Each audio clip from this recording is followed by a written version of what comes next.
What it do, what it do, what it do. Y'all already know what it is.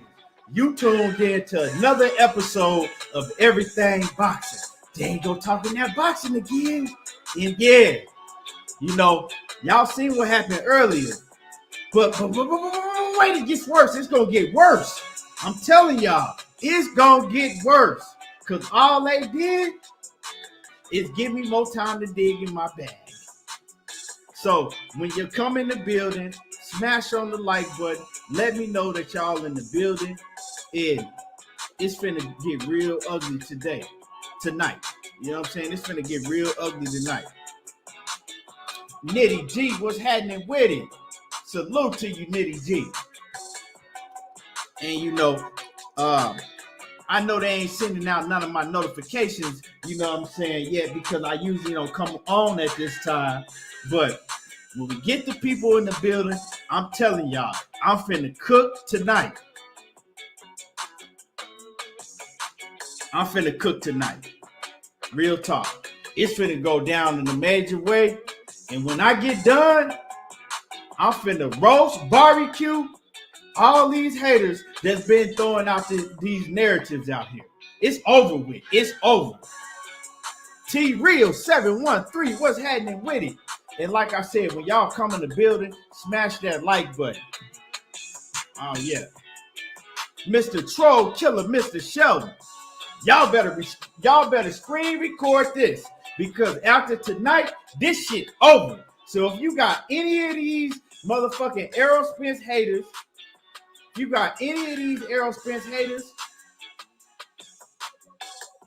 play this video back to them. Play this video after tonight. It's over with. Play this video. Like I said, all they did when my internet was messing up earlier, all they did was give me more time to reach in my bag. Yes, sir. So we really gonna cook. We really gonna cook tonight. So as you come in the building, like I said, smash on the like button, and yeah, let's get it in. Let's get it in. And jump in the comment section when you come in the building. Let me know that you're in the building. Like I said, I know they ain't gonna send out my notifications like they supposed to, because I don't usually come on at this time. But you know, it's finna be go time, and it's finna get major. It's finna get real major in just a little bit here. But before I even, you know what I'm saying, before I get into this Errol Spence and Terence Crawford and all of these lies and narratives and agendas that's being pushed, I'm going to cook Leonard Ellerbe ass too. You know what I'm saying?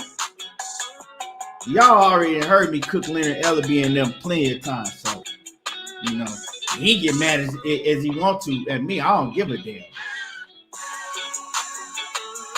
Second son, what's happening with it? Salute. Like I said, Leonard Ellerbe, he can get mad as he want to me. I don't give a damn. You know what I'm saying? He ain't putting no money in my pocket. That shit don't matter to me. T20, what's happening with it? Salute. Salute to you. So yeah, I'm finna break it all down for y'all tonight. You better believe that.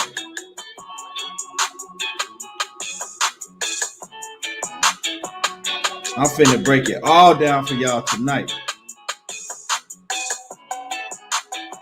And another thing, you know, I'm watching. One thing I did want to address Jay Cooley. What's happening with it? One thing I wanted to address y'all is last Friday night when I was watching Demetrius Andrade versus, you know what I'm saying, the Jason Quigley dude afterwards.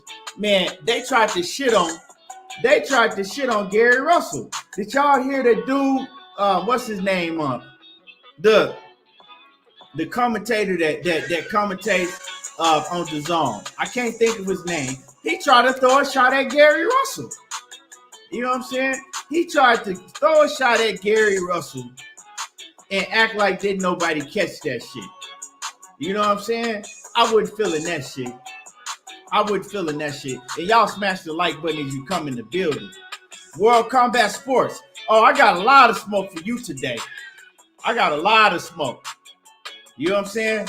I have a lot of smoke for you today because you one of them, and you my boy for World Combat. You one of them that's been going around there throwing these false lies and these narratives around.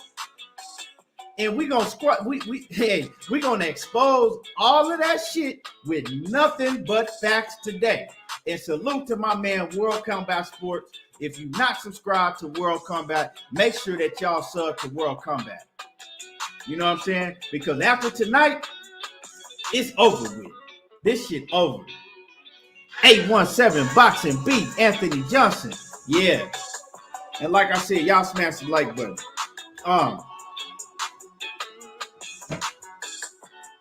First thing I want to get into, you know what I'm saying? Before we get to the main topic, because I want to wait for some people to still get in here, and I don't really want to get to cooking on the main topic until some people still get in here. I know my brother Blue on late. I didn't even know he was, you know what I'm saying? I know he on late, but you know, it's go time. We gotta go.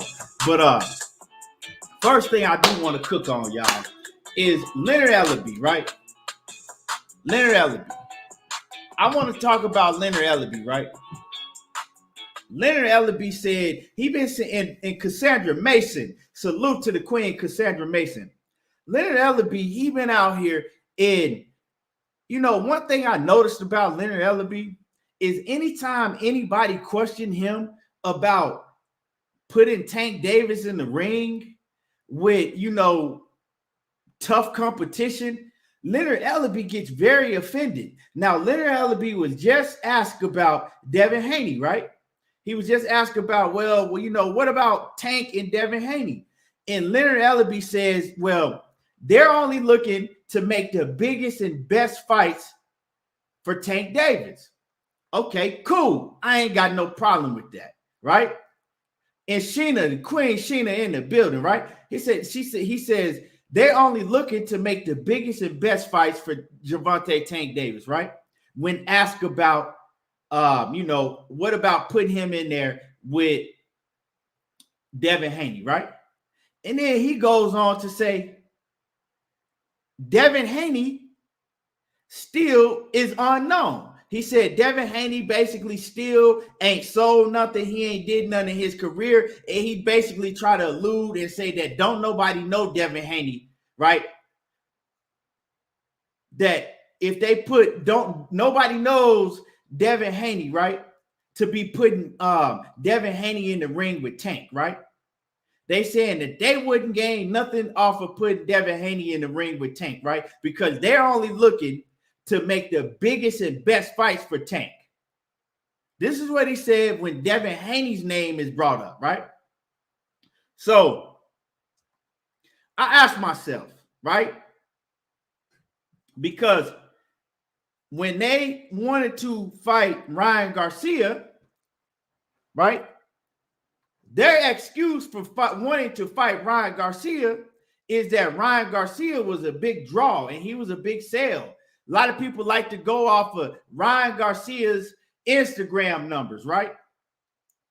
Which doesn't add up to ticket sales at all because Ryan Garcia has never sold out an arena. But so let's just go and break the facts down, right? Let's break these facts down first. Because it's going to get real ugly when it comes to this Errol Spence and Terence Crawford situation later on. But let's go check out Devin Haney's Instagram, right? Because that's what they like to go by, right? They saying that nobody really knows Devin Haney. Devin Haney ain't no draw like that to be put in the ring with Tank Davis yet. That's what he said. That's what Leonard Ellerbe said. He tried to shit on, he tried to, you know what I'm saying, throw a shot at Devin Haney and shit on him, but then come back and say, you know, and we got so much respect for the Haneys, right? So, Devin Haney, he has 1.1 million followers, right? 1.1 million followers. Now, let's go to, first we're going to go to Rolly. Rolly, they only trying to make the biggest and best fights for Tank Davis. That's what he said, right? So he said, once again, Devin Haney, what would they get out of put him in the ring with a Devin Haney? Devin Haney hasn't done nothing. Devin Haney's not known enough. This is what Leonard Ellerbe just said, right? So Devin Haney, once again, has 1.1 million Instagram followers.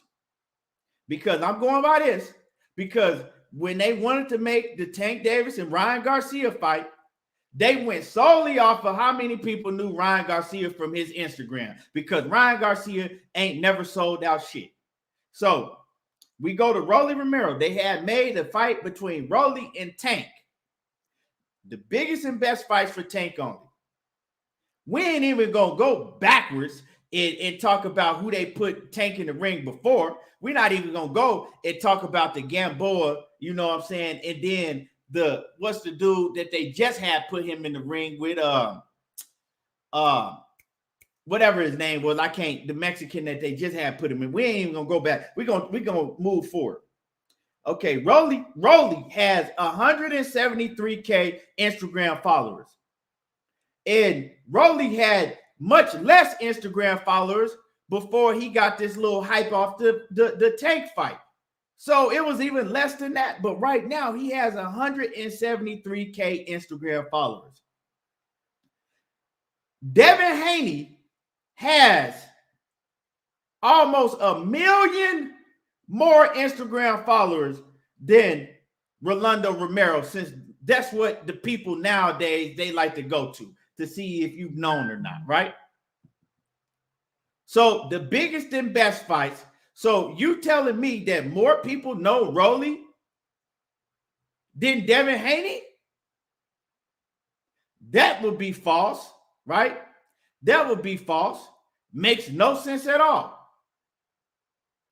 And then he goes on to say that, y'all give me 1 second. Y'all give me 1 second.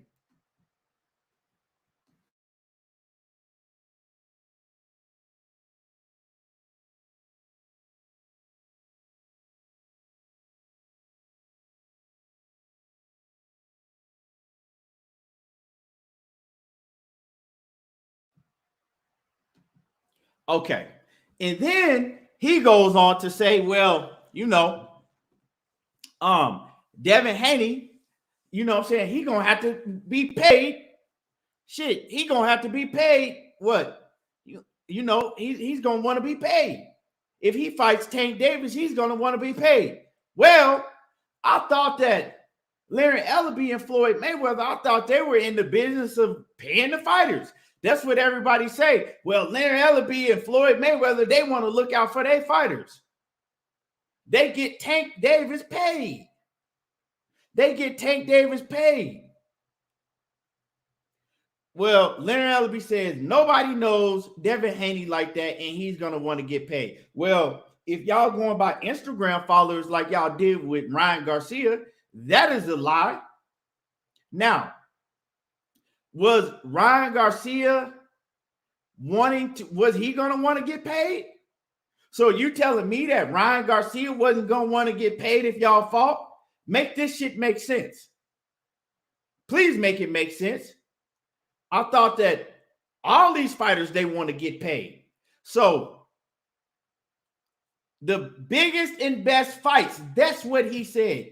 So now, is Isai Cruz, do more people know Isai Cruz than Devin Haney? I wouldn't think so. If anybody in here thinks that more people know Isai Cruz or Rolando Romero more than they do Devin Haney, let me know. You could put them both together and combine them into one person, and they still wouldn't be more popular than Devin Haney. Leonard Ellerbe is full of shit.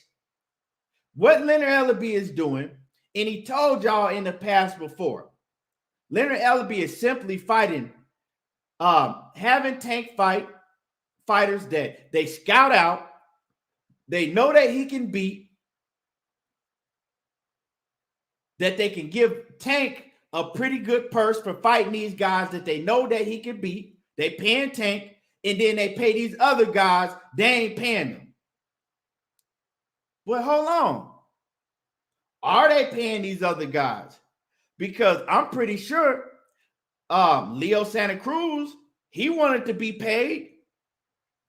I'm pretty sure that Leo Santa Cruz wanted to be paid.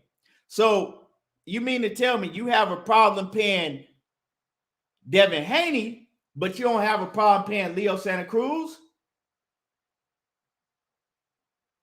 So when Leonard Ellerbe says that Devin Haney is going to want to get paid, and who has the money for that?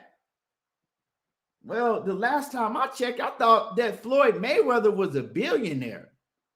And if we pull up Leonard Ellerbe's net worth, let's just see how much Leonard Ellerbe is worth.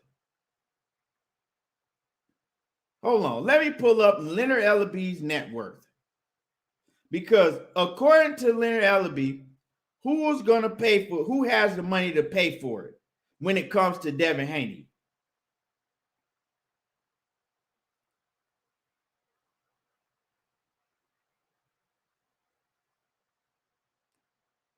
Let's see. And we know that net worth for guys like Floyd and Leonard Ellerbe, their net worth is actually going to show a lot less than what they really got. So let's see Leonard Ellerbe.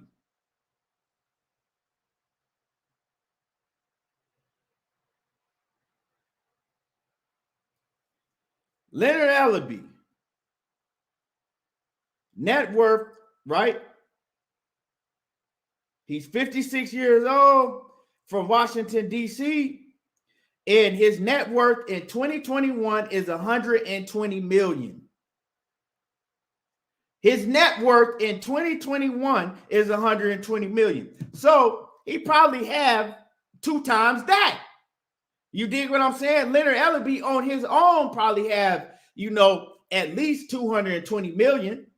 They say his net worth is $120 million.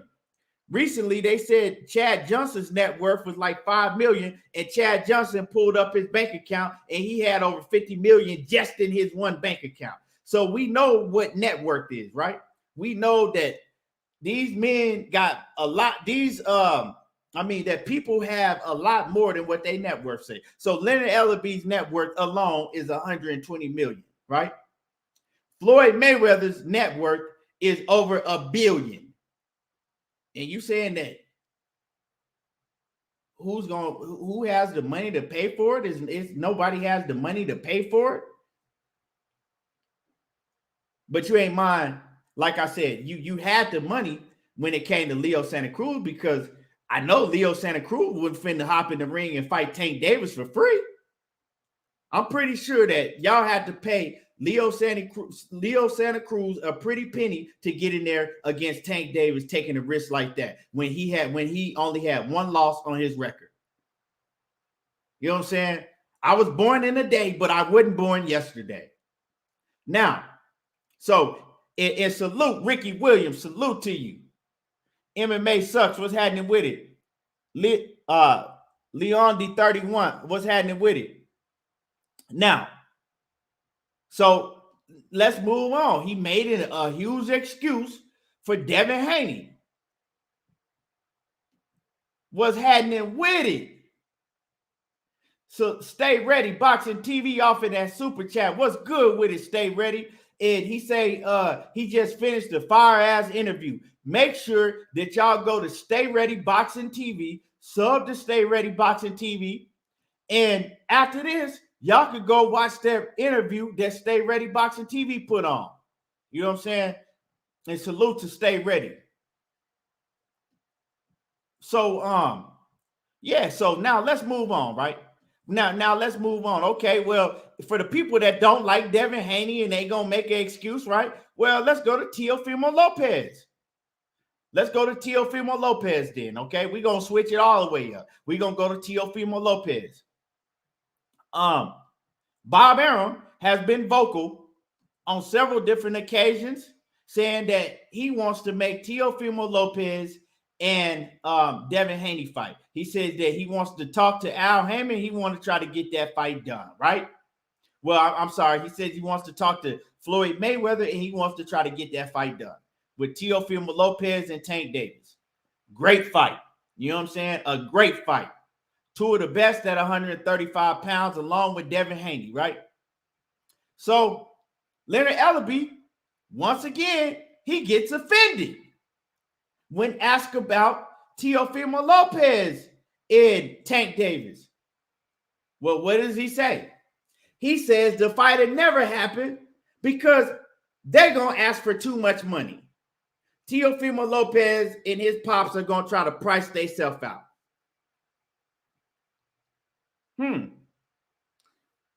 Does that sound familiar to y'all? We cooking on the Errol Spence and Terence Crawford, and I'm gonna expose all the lies and all the narratives. But right now, I'm cooking on this before I get into the main topic because I'm waiting for more people to get in the building, you know. Because once I really start cooking on the main topic, we're gonna have people coming in and asking and wanting me to repeat shit, and I don't like to do all of that because I'm gonna break this shit down. It's gonna be over once I break it down tonight. So, like I said, that sounds very familiar because it sounds like to me that he's saying the same thing about Devin Haney. And then when it comes to Teofimo Lopez, he's saying the same thing. Now, he didn't have a problem when it was Ryan Garcia, right? Never said that about Ryan Garcia. He ain't say, well, who gonna have the money to pay Tank Davis and Ryan Garcia?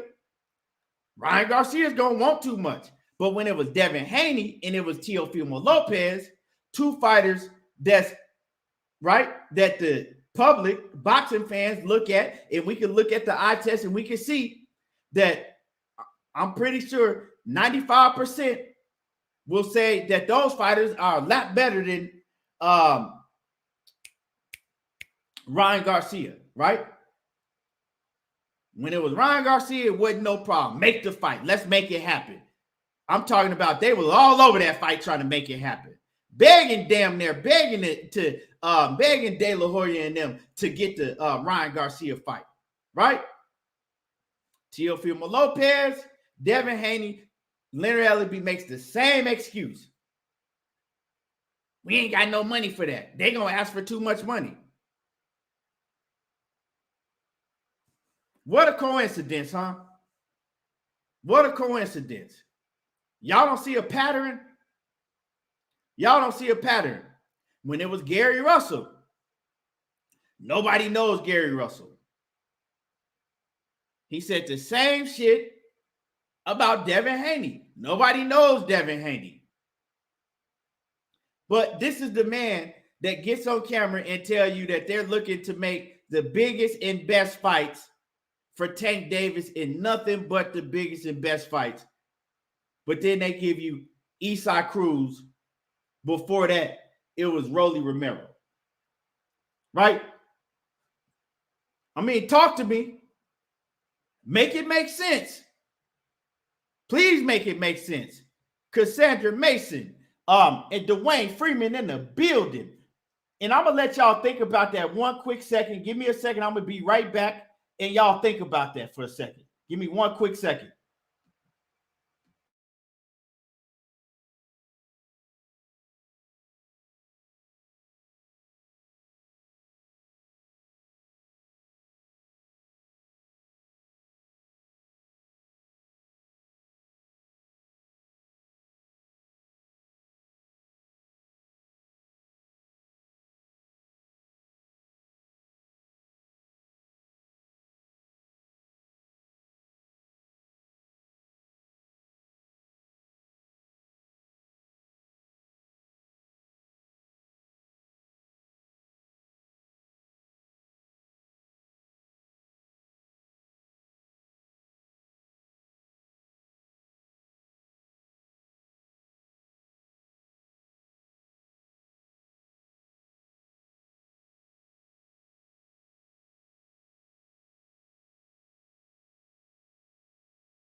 Oh shit. I was on mute the whole time and didn't know. Did not even know. So G5 Gabe in the building in that super chat. Salute to you, G5. Appreciate you coming through, showing love. And then my man, what I was saying is my man Stay Ready said that he got Shakur Stevenson over Tank. And I've been, me and Stay Ready are one of the two that's been saying that we had Shakur over Tank. But that's neither here nor there because I don't see them fighting. That fight's not gonna happen until Tank Davis, if he ever leaves Mayweather Promotions. We're not gonna see no fights like that with Tank Davis. Trust me, we ain't. And then Seattle Boxing says that who's the biggest pay-per-view star at 135 though? They're not going for belts or legacy fights, bag chasing. And I have to say about that, that's cool, but I don't give a damn about that, right? Because them bag chasing, right, does nothing for me. It don't do nothing for you or nobody else. You feel me? I am the consumer. You are the consumer, right? You put a product out that the consumer wants to see. You're supposed to cater to the consumer and put on good fights, solid fights, right, that we want to see. So all of that, how much money he's making and I don't care about none of that. That shit doesn't do nothing for me. You dig what I'm saying? And y'all smash the like button. My man 503 Line in the building. What's happening with it? Yeah, that shit don't do nothing to me. Like whatever checks that Tank Davis cashes, I don't know what they are. I ain't getting nothing from that. And nobody else in this chat is getting nothing from that. Let me know one person that's ate a meal off of Tank Davis cashing the check. Let me know one person in here that's got some money put in their hand from Tank Davis or any other fighter. You feel me? So, I mean, all of that, how much, he's doing, nah, man. This is a sport. The best is supposed to fight the best, win, lose, or draw. And like football, can the Lakers say, well, you know what? The Warriors, they too good. We're going to skip around them and we're going to fight everybody else. We don't want to play the Warriors because they too good. You know what? The Bulls is pretty good this year too. You know what? We ain't going to play the Bulls. We're going to skip around them too. But we still going to go to the championship. Nah, it don't work like that. But, so I don't really give a damn what they doing. At the end of the day, I'm trying to explain to y'all that Leonard Ellerbe, right? He has no intentions on putting Gervonta Tank Davis in the ring with no top-level competition. None of these guys that have a 50-50 chance fight against him. And he's letting you know that, right?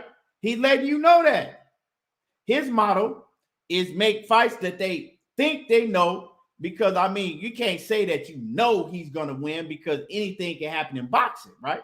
But his motto is to make fights that they've scouted out, that they pretty much know he can win.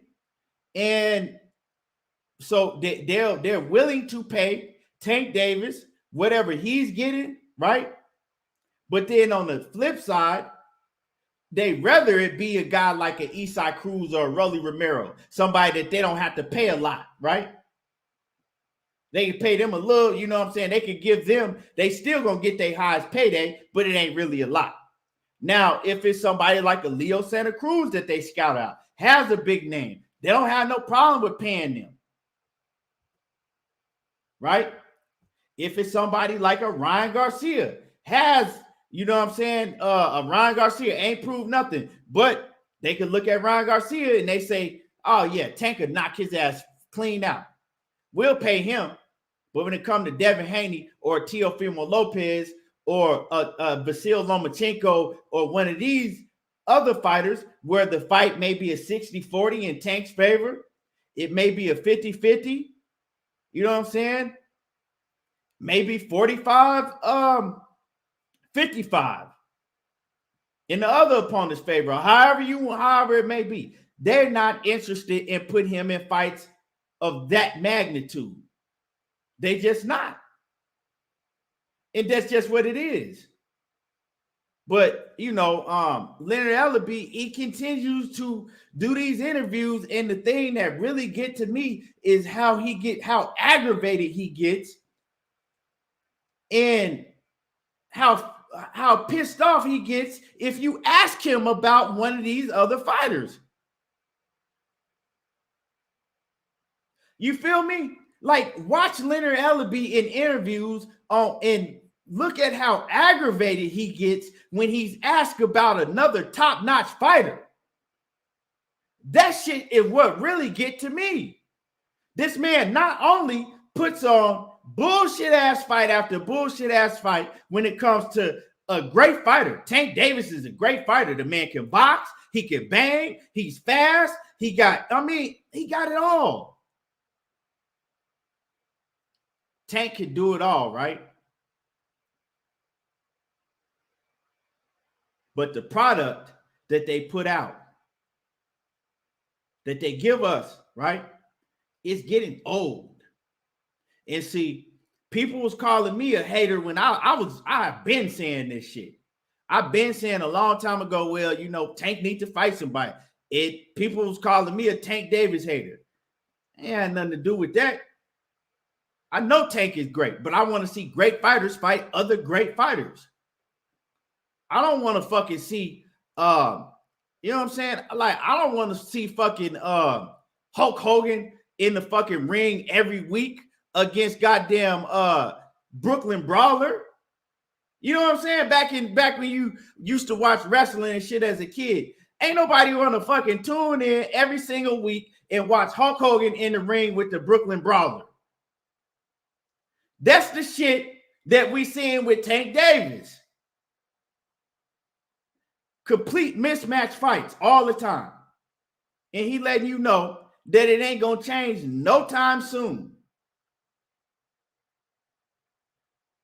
And this dude is a fucking clown because not only does he do that, he gets pissed off when people talk about it and bring it to the surface, or he gets pissed off when you ask him about, well, what do you think about Tank Davis fighting, a Devin Haney?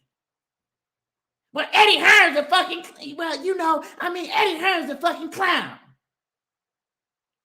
Why is he a clown? Because he wants to put his fighter in the ring against your fighter and make a great fight.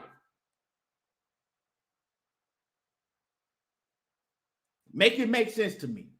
Then when he's asked about Teofimo Lopez, he goes off. Teofimo Lopez and his daddy, they some fucking... Okay, we know that Teofimo Lopez and his daddy, you know what I'm saying? They do clown shit, but what does that have to do with you saying, well, we could try to make that fight happen? You right off the rip saying that fight had never happened because they gonna price themselves out. Well, them pricing themselves out, what the fuck do that have to do with you? I thought Bob Arum was Teofimo Lopez's promoter. I didn't know that you promote Teofimo Lopez or Devin Haney, because you're saying both of these dudes is gonna price themselves out. That's why the fight can't be made. I didn't know that you promoted any one of them. Essentially, you do the business right, you wouldn't have to be responsible for paying them. But you have people that say that, Floyd and Leonard, they know what they doing. You need to stop hating on Tank. And those are the people that are not boxing fans. They fans of boxers. Now, we talking about Floyd and Leonard, right? But I got a problem with Tank Davis too when it comes to this situation, right? Because time and time again, Tank Davis is asked who he wants to fight, right? Tank Davis was just asked, you know what I'm saying? Once he gets past Eastside Cruz, who does he want to fight next? Tank Davis says, well, It don't matter to me. You know, I fight whoever. I'll fight whoever they put in front of me. Whoever Floyd and Leonard come up, put in front of me, that's who I fight.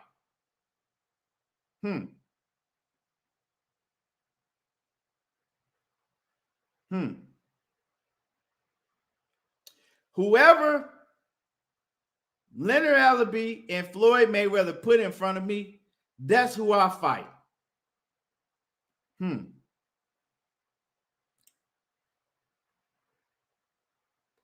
All right. So you cool with that? Because I mean, you only can take a man for his words, right? So we come on here, myself and a lot of other people, we take up for Tank. We say that Tank is sick of this. Tank wants to fight the best. You know, it's because of Floyd and Leonard Ellerbe, this, and that.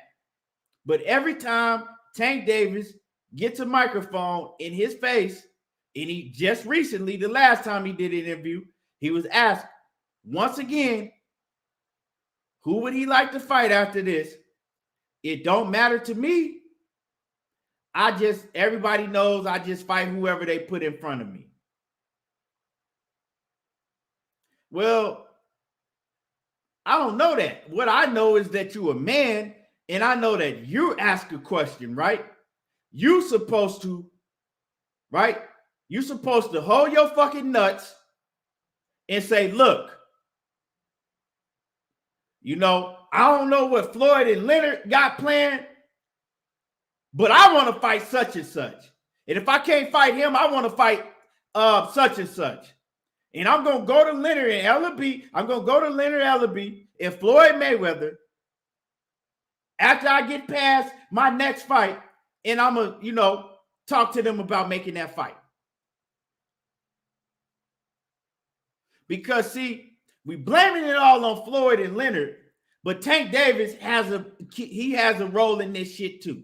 Because I remember when Tank Davis, when they asked about Ryan Garcia, he was very, very, very vocal about fighting Ryan Garcia.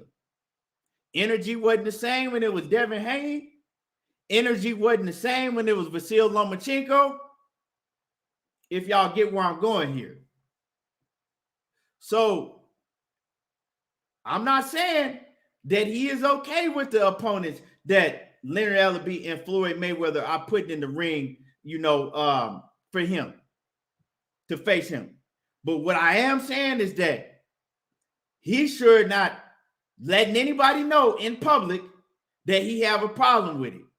And he's had chances on multiple occasions to say who he would like to fight if it was up to him. And he, on multiple occasions, he's continuing to say, everybody knows I just fight whoever. I'm cool. Whoever they put in front of me is who I fight. Well, why are you cool with that? Because now, I mean, it's no secret. Now they putting in front of you some shit. And they don't have no intentions of putting in front of you none of the top guys. Leonard Ellerbe just said it. Made an excuse for Devin Haney. Made an excuse for Teofimo Lopez. He done made an excuse for Vasyl Lomachenko. Who else is left? Ryan Garcia, huh? So I want somebody on here, right? Because I know it's somebody on here that's go, oh, he hated. I want somebody on here to tell me, please come out and tell me, back this shit up for me. Back it up. Uppercuts Boxing Nation, salute.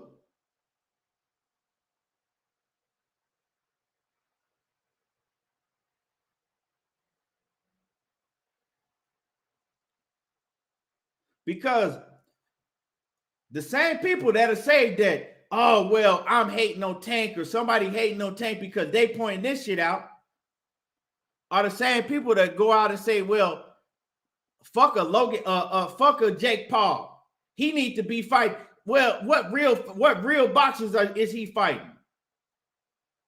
Y'all worried about Jake Paul fighting real top level boxers, and y'all ain't worried about the shit that Leonard Ellerbe continues to put in your face?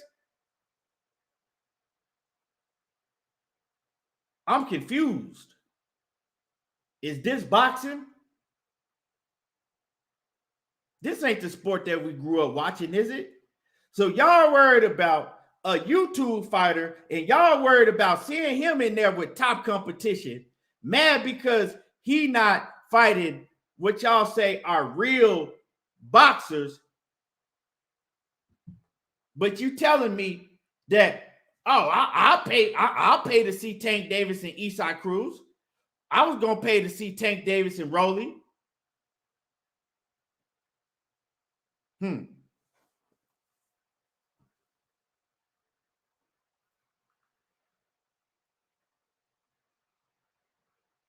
Wow.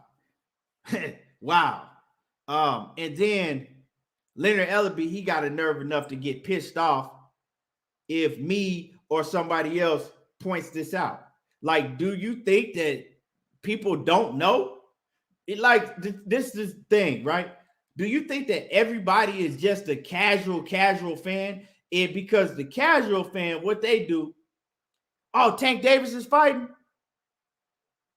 And they know of Tank Davis because he knocks out everybody. They don't know who he fighting. They don't know who is who. They don't know nobody, right?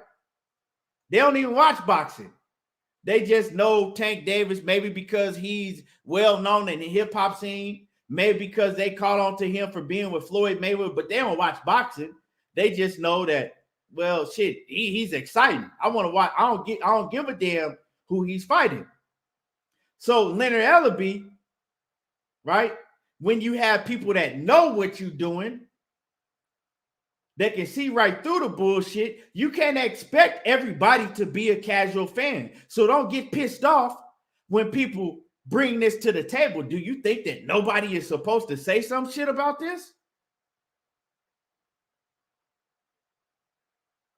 You know what I'm saying? Do you think that nobody is supposed to say anything about this? And you got to nerve enough to get mad at people when somebody brings this shit to the table, right? What if everybody in boxing moved like they moved? Like Floyd Mayweather and Leonard Ellerbe moved Tank Davis.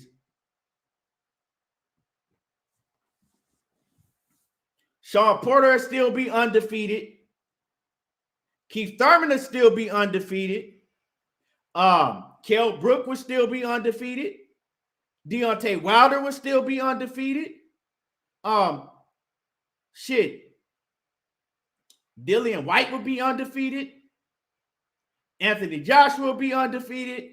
And we could go on and on and on again, right? All these guys would be undefeated. All these guys would look untouchable, right? They look like fucking just straight killers. But you know one thing? None of them guys would have fought each other at all.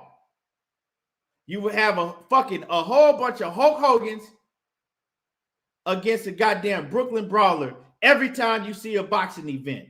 So if this is what y'all going to support, if this is what y'all want to turn boxing into, 5 years down the line, that's what it's going to be. You're going to have a whole bunch of fucking Hulk Hogans that look unstoppable against a whole bunch of Brooklyn Brawlers every time you click on your TV to watch boxing. Real shit. And y'all smash on the like button. Y'all smash on my like.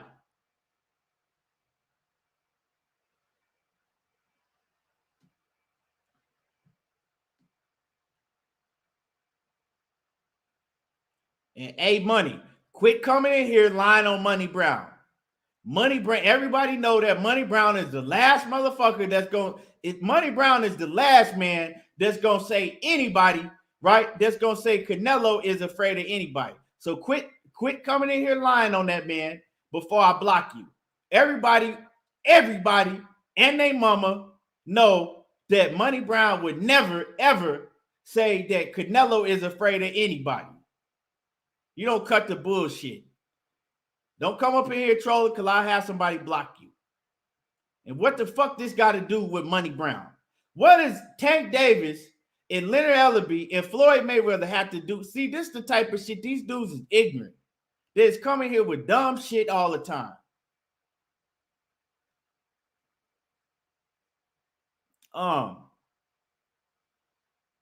Like dudes just coming here with stupid shit all the time. Ain't got nothing to do with nothing we talking about.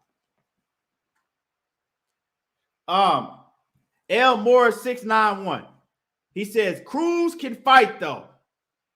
Who has Eastside Cruz fought for you to be coming up in here saying he can fight? Like I said, if you got a Hulk Hogan fighting a Brooklyn Brawler, everybody can motherfucking fight. Like I said, name me an opponent that Eastside Cruz fought for you to be saying that Eastside Cruz can fight. I ain't saying that he can't fight, but I'm asking you, name me an opponent for you to be saying that Eastside Cruz can fight. I don't understand this, man. Like this, I hear a lot of people saying this too. Well, you know, Eastside Cruz, man, he can fight. This gonna be a tough fight for Tank. Who? When? And where?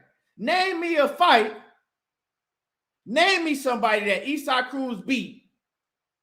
That's go that where you can come in here and say, man, Eastside Cruz is a hell of a fighter.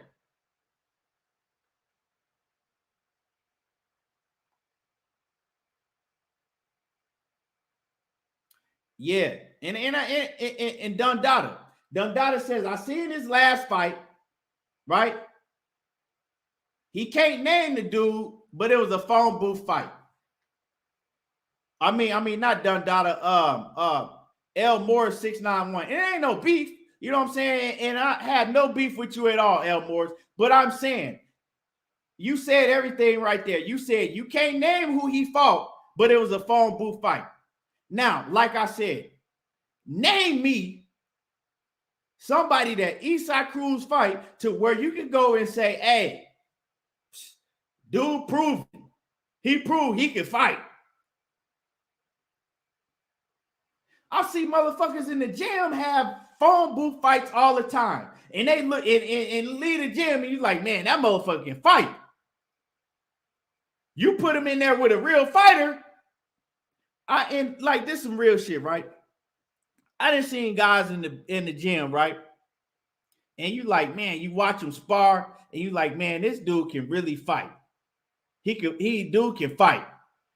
Tough, rugged, you know, phone booth. You know, in the gym, they got a small ring.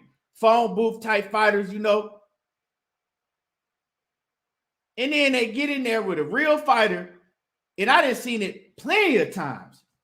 They get their ass knocked out and ran through in the first round. Now, I'm not saying that's going to happen to Eastside Cruz, but I'm just making a point.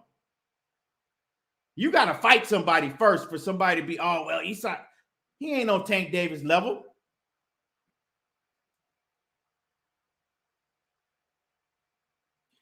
He knocked out Magdaleno in 2 rounds. What is that supposed to mean? That dude then got beat by a whole lot of other dudes. That shit don't mean nothing. Eastside Cruz is a fighter that's tailor-made for Tank Davis. He can go get his ass fucking smoked. You know what I'm saying? Like 817 Boxing B said, Magdaleno been around for how long? Oh, Polo Sports, you ain't rinsed up? I got you right now. Hold on. Let me see. And like I said, I'm about to get ready to start cooking in about 5 more minutes. I'm going to give it like 5 more minutes, and I'm going to really get to start cooking on this. We're going to really cook on this Errol Spence and Terence Crawford situation. So, you know what I'm saying? Let people know if you got boxing groups, if you got whatever, you know, send the, you know, share this because we finna get it in. And y'all smash on the like button if y'all ain't hit the like button yet. Smash on the like button if you ain't hit it yet. So let me go and let me get my man Polo. Let me get him rinsed up. Uppercuts Boxing Nation ain't got no rinse neither. The hell, I got you uppercuts. Let's see who. Let me see. Dundada, I got you. I got you rinsed up. Where my man Polo at? Let me see. Oh, here he is. I got you.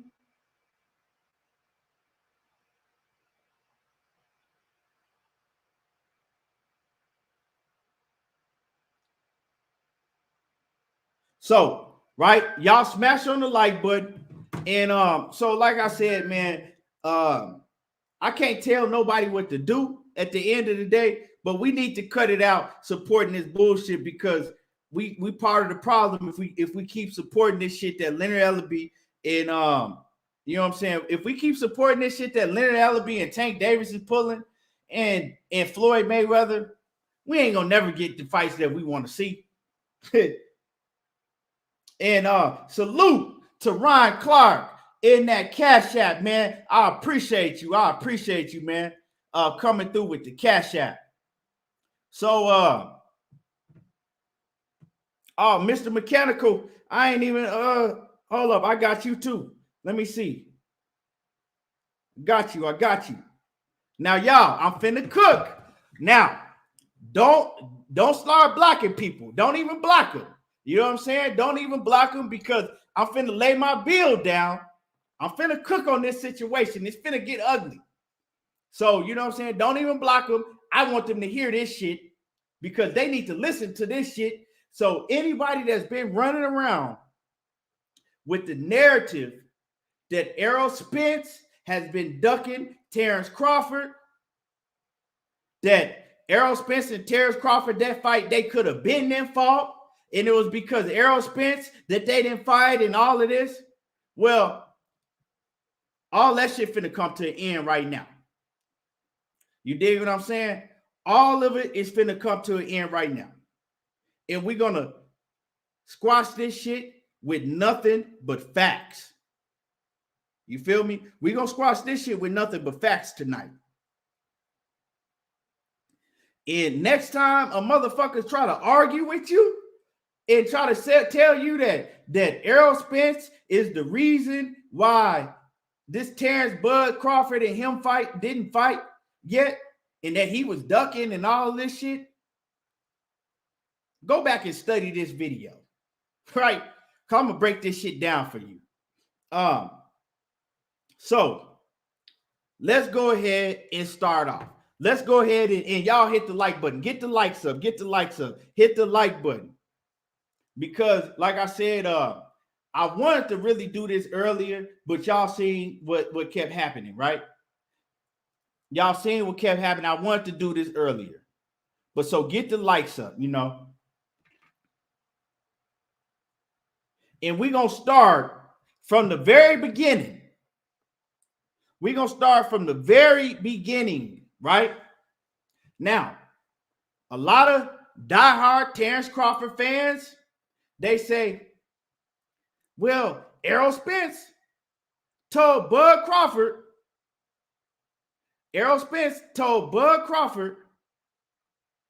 to get a belt, right? He told Bud to get a belt. When Bud said he was coming to the division, he told Bud to get a belt, right? That's what y'all say. Okay, cool. That's cool. You know what I'm saying? He told Bud to get a belt. That's what y'all said, right? Now,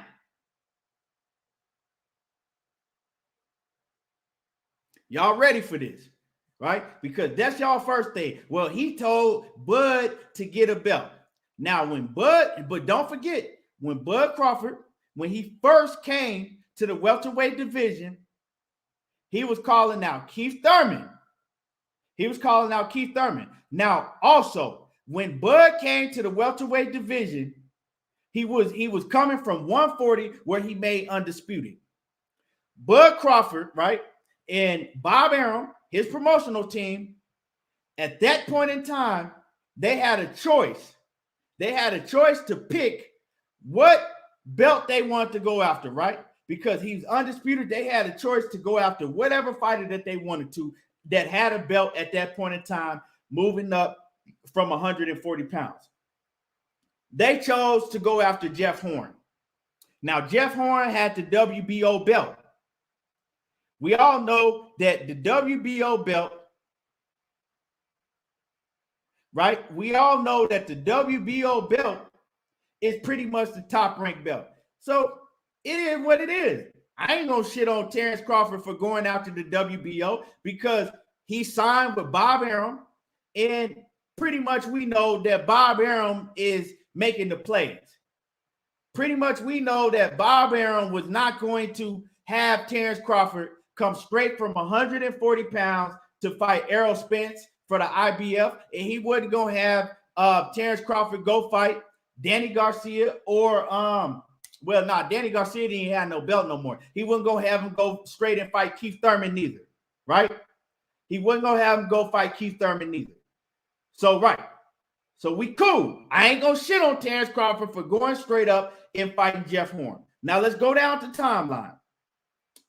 Terence Crawford beats Jeff Horn on June the 6th, 2018. And get my likes up. Terence Crawford beats Jeff Horn on June 6th, 2018, right?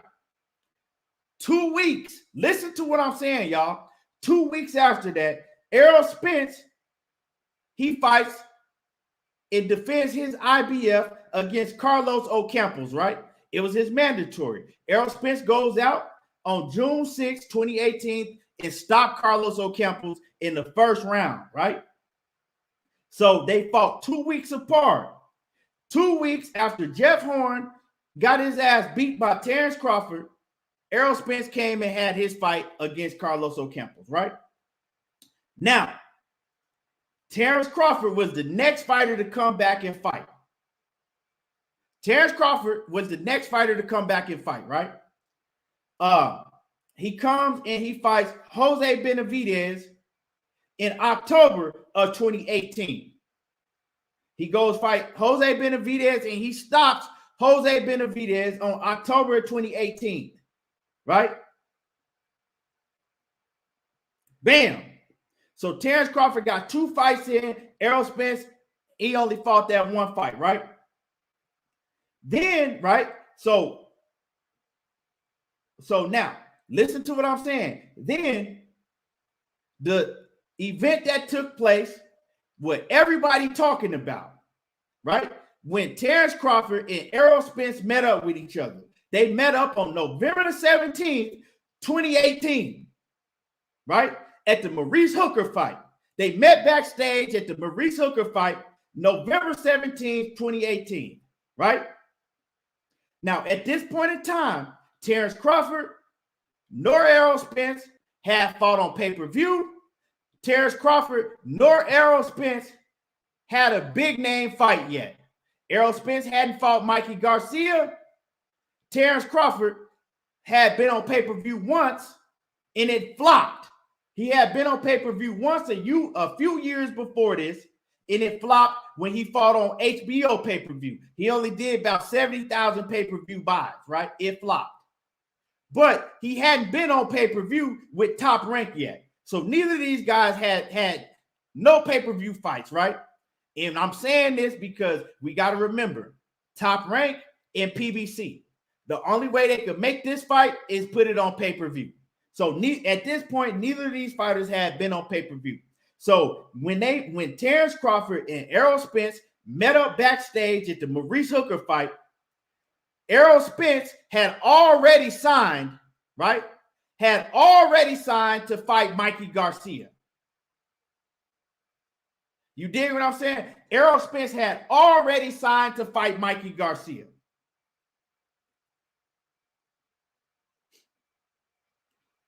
Before this, right? Before all of this, because y'all saying that Errol Spence had been ducking Terence Crawford since 2018. I just gave y'all the timeline in 2018, right? Now, during this time, Bob Arum had already sued Al Heyman. Bob Arum was running around saying that Al Heyman didn't exist. Bob Arum is Terence Crawford's promoter, right? So y'all saying that Errol Spence been ducking Terence Crawford since 2018. Now, I just gave y'all the timeline. During this whole timeline that I gave you, Bob Arum says Al Heyman doesn't even exist. Al Heyman don't exist. Now, the timeline I gave you already showed you that it wasn't even possible for them to fight. Neither one of them had been on pay-per-view yet. Neither one of them had a big fight. So making a fight between PBC and Top Rank, that was already impossible. And then it made it more impossible during that time in 2018 because Al Heyman had previously sued the PBC and he told everybody that Al Heyman didn't Bob Arum had previously sued the PBC and he told everybody that Al Heyman didn't exist. Hit my like button. These are facts, right? So when they met up backstage back in 2018, on November the 17th, 2018, Bob Arum was right there. Errol Spence says, I thought you said Al Heyman didn't exist, Bob. Well, what did he say? I thought you said that Al Heyman didn't even exist. You said he didn't exist, Bob. Oh, well, Al Heyman exists. Right? So then they start talking about making the fight. He says, you know what? I'm going to call Al Heyman. I'm going to call Al Heyman about making the fight. So he calls Al Heyman about making the fight. Bob Arum then comes back and salute to my brother Blue Blood Sports TV in the building. These are facts. Bob Arum calls Al Heyman, then he comes back and he says, you know what? This fight is not ready yet. The fight is not ready. The fight needs to build more. Well, at this point in time, like I said, neither fighter had been on pay-per-view yet, except for Terence Crawford. He had been on pay-per-view with HBO and it flopped, but he hadn't been on pay-per-view with Top Rank yet. During this time, Errol Spence had already had a fight signed with Mikey Garcia, right? Now, if y'all remember, Errol Spence, he was supposed to originally fight Mikey Garcia in September of 2018. Then they moved it back and they kept moving it back, right? Because a lot of people were saying at that time, oh, they ain't going to fight. You had a lot of people in the media saying that Mikey Garcia and Errol Spence wasn't going to fight. Remember, Mikey Garcia, he came out and he continuously called out Errol Spence. You have people in the media saying they ain't gonna fight, and they kept pushing the fight back. They finally announced that they was gonna have the fight, and they announced that shit in I think around December or November, right? So anyway, Mikey Garcia and Errol Spence, they finally fight each other, right? March 16th of 2019. That's Errol Spence's first pay-per-view. Before that, Terence Crawford hadn't had a pay-per-view with Top Rank, and he had one pay-per-view that he flopped, and that was on HBO. Errol Spence hadn't had a pay-per-view at all, right? So they didn't even know if Errol Spence was a big attraction, could sell pay-per-views like that at that point in time. This is a fact. That's a reason why when they called, when Bob Arum said he talked to Al Heyman and he came back and he said, you know, this fight ain't ready. It needs to build more. It ain't ready. This is a fact. So Errol Spence finally has his pay-per-view against Mikey Garcia on March the 16th, 2019. He sells 50,000 seats in Dallas Cowboys Stadium, and he does 350K pay-per-views. Smashed it. Hit it out the ballpark. Now, right? Now you got Sean Porter and Kenny Porter. Remember, Sean Porter and Kenny Porter, at that time, they got the WBC belt. Errol Spence had been calling out Sean and Kenny for a long time. For a long, long time, they had been calling out Sean and Kenny because Errol Spence wanted that WBC strap. Sean and Kenny wouldn't fight him. They was making excuses. And then finally, they seen Errol Spence and Mikey Garcia do 50K and do 350K pay-per-views, they was ready to go. Sean Porter and Kenny Porter was ready to go, right? So immediately, the fight between Errol Spence and Sean Porter went into works, right? They started talking about that fight immediately with Errol Spence and Sean Porter. Now, and like I said, March 16th, 2019 is when Errol Spence fought Mikey Garcia on pay-per-view. A month later, y'all listen to what I'm saying. A month later, Terence Crawford came and he made his pay-per-view debut with Top Rank. He fought Amir Khan. This happened on April the 20th, 2019. And I'm going to drop a link for one of you niggas too after I put down my bill, right? After I put down my bill, I'm finna drop a link for one of you niggas. Straight, right? So, on a month later, April the 20th, 2019, Crawford had his first pay-per-view with Top Rank against Amir Khan. First pay-per-view against Amir Khan. Right? During this time, remember, Bob was saying that the fight needs to build. Now, Bob had a point. Before this, Errol Spence nor Terence Crawford had their pay-per-view. Now, at this point in time, you got to see what Errol Spence did. Errol Spence showed that he was a pay-per-view attraction because of what him and Mikey Garcia did, right? So they kind of trying to put this fight in play at this time. So this is why Bob Arum puts Terence Crawford on pay-per-view. He did it a month after Spence had his pay-per-view. He puts him on pay-per-view against Amir Khan, right? Terence Crawford flops. He do around 120 or 100,000 pay-per-view buys against Amir Khan. Terence Crawford got guaranteed like $4.5 million, and Amir Khan got $7 million. The pay-per-view flopped. Bob Arum loses a ton of money trying to put Terence Crawford on pay-per-view. And the reason I'm saying this is because no, EJ, he didn't fight. I'm saying this is Terence Crawford's debut pay-per-view for Top Rank ESPN. For ESPN, right? On ESPN. He did HBO years before this. So anyway, the reason I'm saying this is because y'all got to remember, Bob Arum, before all of these events, was saying that it needs to build more. Errol Spence had his pay-per-view a month before Terence Crawford. He proved that he could sell pay-per-views. He proved that he was a draw. Now it was Terence Crawford's time to get on pay-per-view, and we're going to see. We're going to see, can you make this fight? Can you make a cross-promotional, right? ESPN Top Rank, ESPN Top Rank, and Fox PBC pay-per-view, a joint promotional pay-per-view. Well, Terence Crawford came out and he proved everything that Bob Arum was saying. When Bob Arum didn't want to make the fight, didn't want to even negotiate to make the fight because he said it wasn't ready yet. Terence Crawford flops. He flops. Sold 100,000 to 120 pay-per-views, pay-per-views, but the payout was what, 7 mil and like close to 12 mil.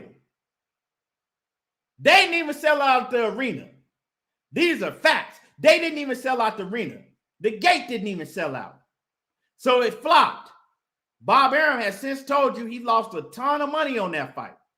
So right now, during that time, right, Errol Spence, like I told y'all, he was already in the works, him and Sean Porter, to get that WBC strap off of Sean Porter, right? So Crawford fights in April. He do a pay-per-view and flop. Spence fights, he fought in March. A month before Crawford, he did a pay-per-view and knocked it out the park. Errol Spence, he came back, right? Listen to what I'm saying. Errol Spence came back September the 28th of that same year in 2019. and he fought Sean Porter. He finally got to Sean Porter. That's his second pay-per-view within that same year of 2019. His second pay-per-view, right? Errol Spence does 300K pay-per-view buys, 300K plus pay-per-view buys, and he sells out the Staples Center. He knocks it out the park again. 300 plus K pay-per-view buys, and he sells out the Staples Center. September the 28th, 2019, right? 2 weeks later, Errol Spence suffers a horrific car accident. 2 weeks later, came and suffered a horrific car accident. And that was on October the 10th, 2019. He suffered his car accident 2 weeks after he fought Sean Porter and got that WBC strap off of Sean Porter, right? Now, listen to what I'm saying, because I don't want nobody asking me shit after I break this bill down, right? Now, Terence Crawford goes and he fights his mandatory Egis Kavaliauskas while Errol Spence is on the shelf, right? He's hurt. At this time, people don't know when Errol Spence is coming back, right? After that horrific car accident. Terence Crawford comes back 2 months after Errol Spence suffers his car accident, and he fights Egis Kavaliauskas, and he defends his WBO strap, right? Which Egis was his mandatory. He fights Egis, right? And he fought Egis on December the 14th, 2019. Now, everything that I'm talking about has happened within the years of 2018 to 2019. I'm giving y'all the whole timeline. Then Terence Crawford, he came back on December the 14th. He was out a whole year. Terence Crawford was out a whole year, right? He didn't come back until December the 14th, 2020, and he fought Kell Brook. He was out a whole year. During this time, Errol Spence still hadn't came back either. And remember, during this time, Terence Crawford said he didn't even want to fight Errol Spence because he didn't want to fight Errol Spence coming off a car accident, because he said he wasn't going to get the credit if he beats Errol Spence. He said, I'm not fighting that man coming off a car accident. These are facts. So Terence Crawford, he goes and beats Kell Brook on December the 14th, 2020. Errol Spence still hadn't even came back from his car accident. Errol Spence then goes and when he came back, I think he came back when did Errol Spence come back? He didn't come back until 2020, I believe. Let me pull that up for y'all. Errol Spence comes back into when he came back. Let me see. Let me pull that up. When Errol Spence fought Danny Garcia, because he didn't come back until he fought Danny Garcia. Pulling it up right now. Hold on. Danny Garcia, he fought, 2020. So Errol Spence came back Errol Spence fought Danny Garcia on December, right? In December the 5th of 2020. And Terence Crawford fought Kell Brook. When did Terence Crawford fight Kell Brook? I'm going to pull up Terence Crawford and Kell Brook. They fought November. Okay, so Terence Crawford came and fought Kell Brook in November of 2020. Errol Spence, at that time, like I said, he hadn't even came back from his car accident yet. Then a month after that, Errol Spence came back and he finally came back from his car accident and fought Danny Garcia. During that time, when Errol Spence was saying that he was going to make his comeback to fight Danny Garcia, Terence Crawford said, I don't want to fight the man. I'm not fighting him coming off a car accident because I'm not going to get credit, right? Tell me where I'm lying at. If I'm wrong somewhere, let me know. For everybody to have a lot to say, let me know. So for everybody that said that Errol Spence was ducking Terence Crawford since 2018, when he said, go get a scrap, let me know. Let me know. And like I said, I'm finna drop a link. Now, fast forward. Right? Fast forward, after Errol Spence comes back and fight Danny Garcia, and after Terence Crawford fights Kell Brook, Terence Crawford is asked, who do you want to fight next? You want to fight Errol Spence next? He says, no. Everybody know I want to fight Manny Pacquiao. Everybody been knowing I want to fight Manny Pacquiao, right? During that time, he's asked again, what's up with you and Errol Spence fighting? I'm not fighting Errol Spence. Everybody knows I want to fight Manny Pacquiao. The Errol Spence fight is behind me. Well, how is the Errol Spence fight behind you when this man was injured? And then before that, during that time, right? During in all that timeline I gave y'all, during in between that time, Errol Spence said, shit, we can make that fight happen.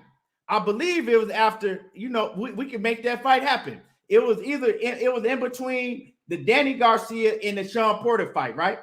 He said, hey, we can make the Terence Crawford fight happen. I'm going to give him 60-40. Well, I just showed y'all that Terence Crawford did a pay-per-view. He did 120K pay-per-views. During that same time, Bob Arum was saying that the fight needs to build more. So Errol Spence said, yeah, he takes 60-40. We can make it happen. Now, Errol Spence threw out a verbal offer. What did Bob Arum do? Where did Bob Arum throw at Errol Spence? Nothing. The man said it needs to build more. Now, they both come back. We come after all of this, Errol Spence come back to a narrative that he's ducking and he's scared and he's been ducking since 2018. He's been running from Terence Crawford. Where?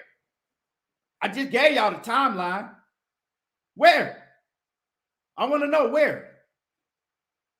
See, you bitch ass niggas, you don't want to say nothing now. Where? Where were they? Where during that timeline I gave you? Where could they make a joint promotional fight? ESPN and Top Rank. Now, like I said, Terence Crawford, he had turned down a 60-40 split. Even though that 60-40 split, they still couldn't have made the fight. Because what did Bob Arum say? Who's going to pay for it? Who's going right?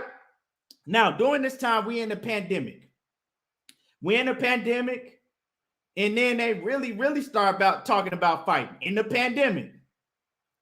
Bob Arum goes on Fred Barbershop Conversations during the pandemic, and he says, I quote, well, I mean, both of these guys are going to want, around 10 million each. Who's going to pay for the fight? There's no money for the fight to be paid for. Both of these guys, they're going to want too much money. Who's going to pay for it? This is a fact. So don't tell me that the fight wasn't made because Errol Spence was ducking. Bob Arum said during the pandemic, now we in 2020. We're in the middle of a pandemic. Bob Arum says, who going to pay for it?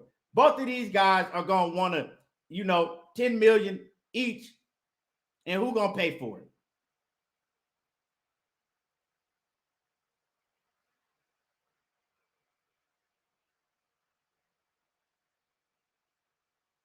Okay, bam. We made it this far. Now, Errol Spence, like I said, both of Errol Spence and, Bud Crawford was actually asking for the Manny Pacquiao fight since 2015. Every time Bud Crawford was asked about the Errol Spence fight, he said, no, it got to be 50-50. And matter of fact, that fight is behind me. I want to fight Manny Pacquiao. Bud Crawford tried his best to secure a Manny Pacquiao fight. That didn't come through. At that point in time, right, after Errol Spence beat Danny Garcia, he thinking he finna fight Ugas. Like I said, he thinking he finna fight Ugas. Well, that fight didn't go through, right? Ugas had a belt. Ugas has the strap, the WBA strap. That fight didn't go through because Manny Pacquiao pops up out of nowhere. Errol Spence actually gets the fight that Terence Crawford had been won. The whole time, Terence Crawford, I want Manny Pacquiao, I want Manny Pacquiao. Errol Spence fuck around and get the Manny Pacquiao fight. But we know what happened. Errol Spence got injured again. He got injured again. Now we here. We know what Terence Crawford just did. Now, right? Now we talking about the present. We talked about the past. I broke all of that shit down. Now let's talk about the present, and I'm gonna drop the link for one of you, for whoever want to get on here and get this smoke. Right? Now let's go to the present. I got something for your monkey asses right here. Oh, I got something for your monkey asses right here. Let's go to the present. And salute to Fred Barbershop Conversations for having another great interview with Bob Arum. I got something for you monkey ass niggas right here. Now,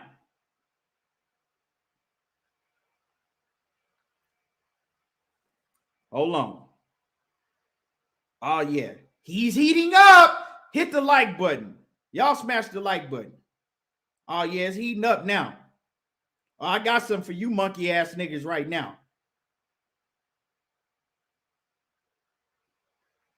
Now, this is Bob Arum, right? This is Bob Arum. Right here. This is today. Here we go.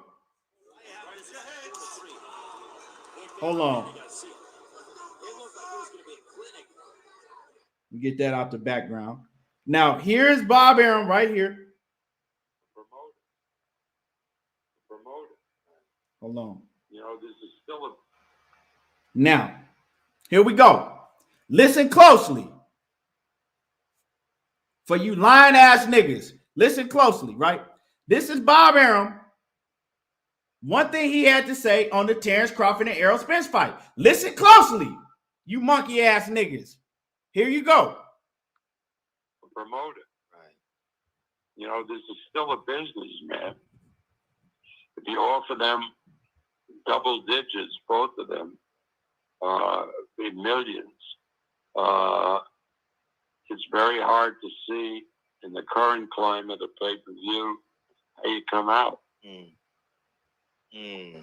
I got that. So hold on. Let me let y'all hear this again. Because y'all were saying that Errol Spence was the reason that the fight didn't happen. Errol Spence was ducking. Bob Arum and them was trying to make the fight happen. Y'all need to listen to this shit again, and I ain't done. Because it gets worse. Hold on. It just gets worse. Let me turn this loudspeaker on so y'all can hear it on the loudspeaker. Hold on. This shit gets worse. You know what I'm saying? It gets much worse.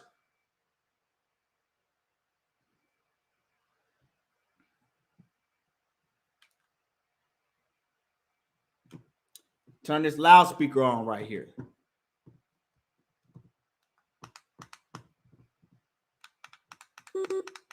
Here we go. Promoter. You know, this is still a business, man. If you offer them double digits, both of them, in millions, it's very hard to see in the current climate of pay-per-view how you come out. I got that. So that sounds like a man that was trying to make a fight to you. Hold on. It gets worse. Oh, that ain't it. Oh, that ain't it. We just getting started with this.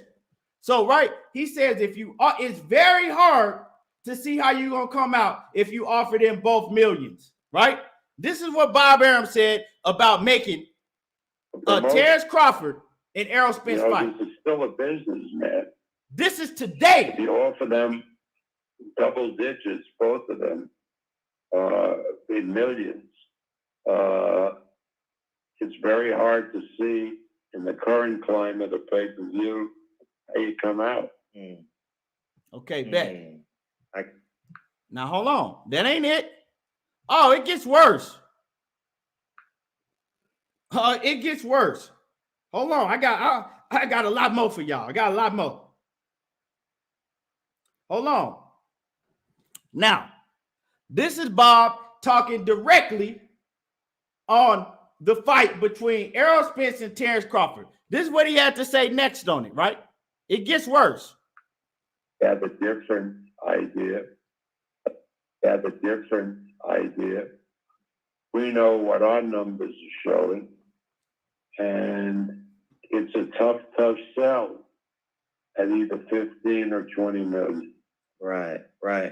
And are you shocked that Terence Crawford stayed so long with Top Rank, or you said Have a different idea. We know what our numbers are showing, and it's a tough sell at either 15 or 20 million. Right. Now, hold on. Are you shocked that Terence Crawford stayed so long with Top Rank, or you? So basically, what he said right there, right?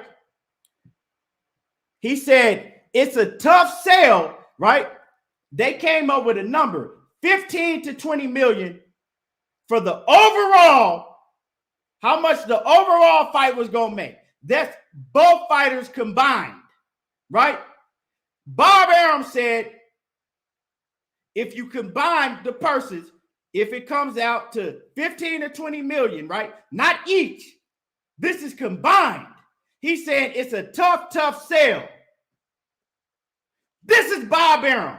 That was Terence Crawford's promoter, right? Him telling you right now, after Terence Crawford got a much bigger name than he did in 2018, when y'all said that Errol Spence started ducking. Terence Crawford got a much bigger name in 2019, when y'all said that Errol Spence was ducking. Errol Spence has a much bigger name also than back then, right? This is Bob Arum today said that if he had to pay the overall purse $15 to $20 million, that means you might have to pay Errol Spence 10.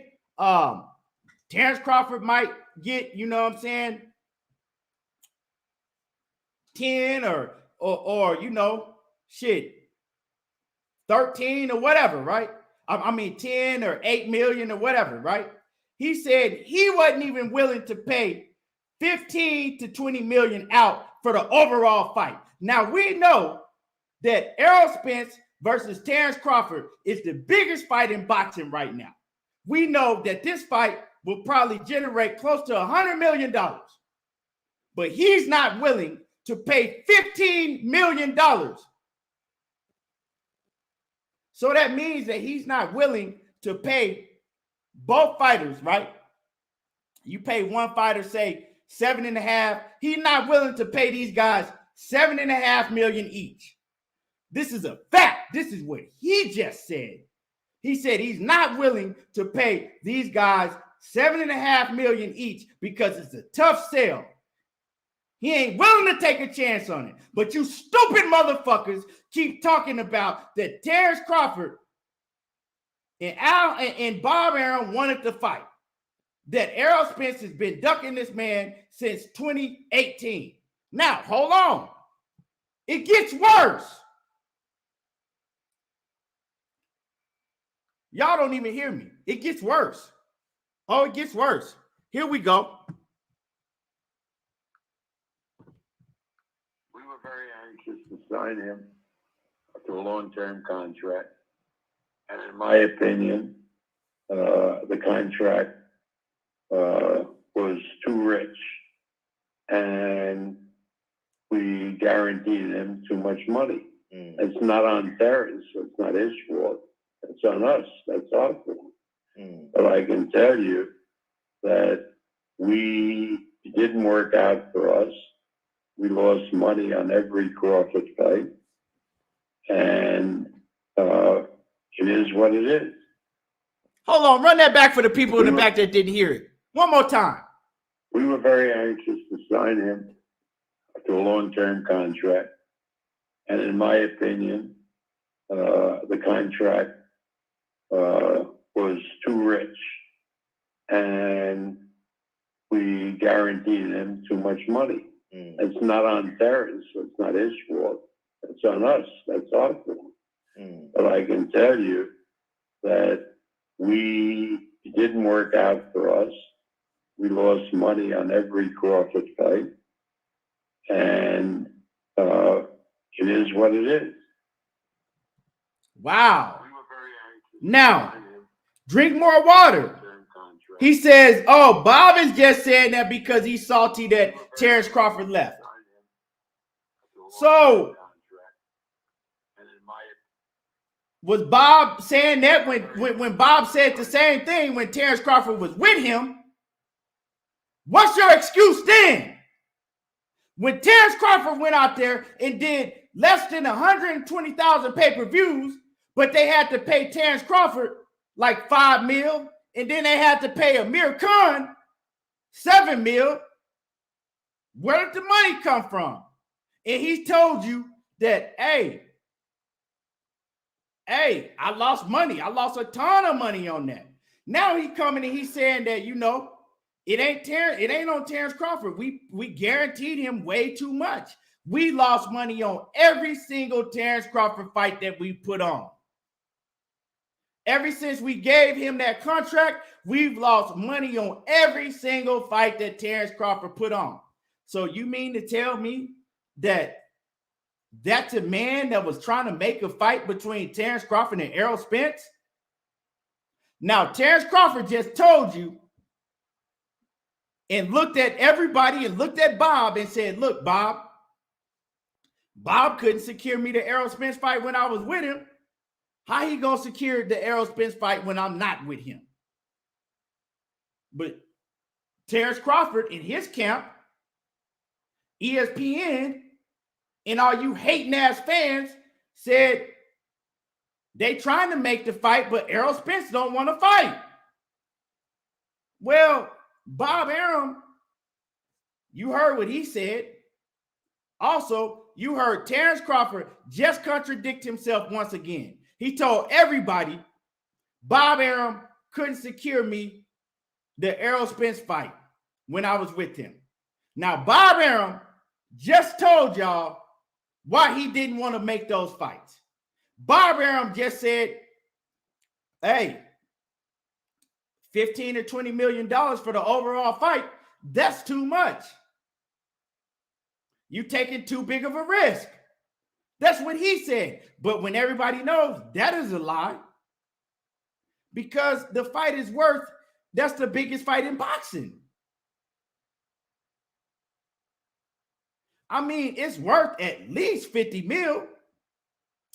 Hey, shooters, anybody come in here saying that Errol Spence ducked after I just broke this down, get them the fuck up out of here. Get them the fuck up out of here. Straight up and down. Now, let's go ahead and I got more. Oh, it gets worse. I got more for y'all. You know what? I got more. Whole lot more. I got more. I got one more, and I'm gonna go ahead and drop the link. I'm gonna go ahead and drop the link for one of you buckethead ass niggas, for real. I'm gonna go ahead and drop the link. I got more. Hold on. Where we at? Y'all give me one quick second. I got more. Oh. Here come the final blow right here.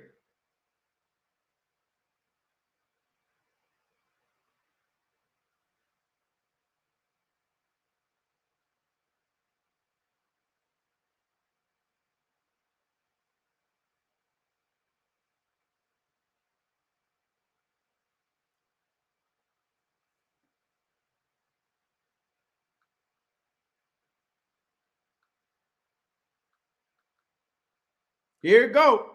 Here come the final blow. Now, hold on.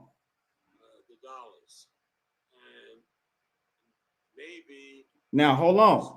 Now, right now, this is the final blow. That this right here proves that back then I broke down the timeline. I told y'all what was going on right now, right? And now I'm going to show y'all that he's never been, I already proved that he was never before trying to make the Errol Spence and Terence Crawford fight. And now he still wasn't trying to make the Terence Crawford and Errol Spence fight. Listen to this, y'all. This is right now. This is right now. I mean, Terence, like everybody other fighter, looks at the green. Hold on. Let me get my audio right so y'all can hear it.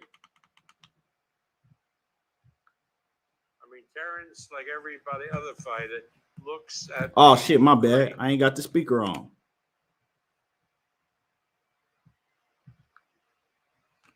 The dollars, and maybe Come on. I mean, Terence, like everybody other fighter, looks at the green, the dollars. I mean, Terence, like everybody other fighter, looks at. I don't know why this thing ain't working, but I'm gonna just put the. I'm gonna let y'all hear it right here. Listen to this. Listen to this. This is the final blow right here. For all you weird ass niggas. I mean, Terence, like everybody other fighter, looks at the green, the dollars, and maybe a Josh Taylor fight is more lucrative than a Spence fight, considering that if the fight was in the UK, we would absolutely put 70,000 people into a big outdoor stadium this spring. What'd he say? He said that a Josh Taylor and Terence Crawford fight is more lucrative than Errol Spence and Terence Crawford. He says he wanted to get Terence Crawford to fight Josh Taylor in the UK because he's saying that it's a bigger fight. Now, what do you have here? Why would he want Josh Taylor and Terence Crawford?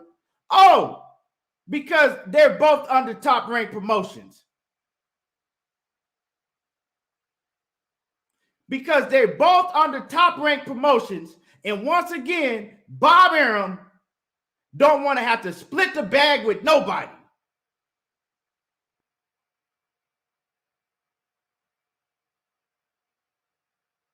Y'all don't hear me. But y'all said that it was Errol Spence that was ducking. Terence Crawford and Bob Arum, they had been trying to make the fight. Errol Spence was scared. ESPN told you it was Errol Spence. Terence Bud Crawford in his camp told you it was Errol Spence.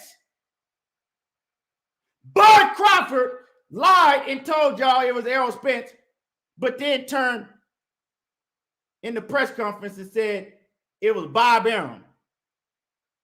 Bob Arum just told you in a million different ways. It told you flat out they both want too much money. It's too big of a risk. Told you he wouldn't pay 15 or 20 mil in overall. So you trying to tell me that Terence Crawford and Errol Spence fight ain't worth 15 or 20 million dollars overall? We ain't talking about each, we talking about overall. You telling me this fight ain't worth 15 to 20 million dollars? Everybody know that this fight is worth over $50 million.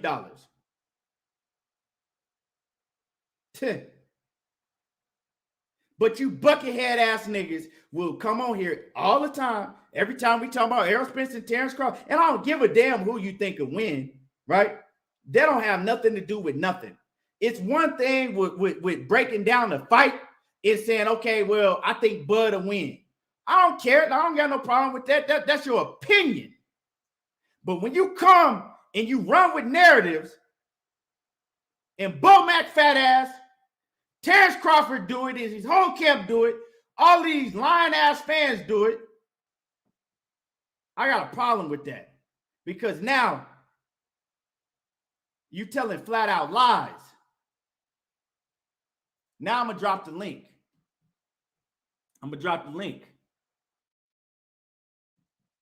Now shit finna really get real. Now I'm going to drop the link. So if one of you niggas got anything to say,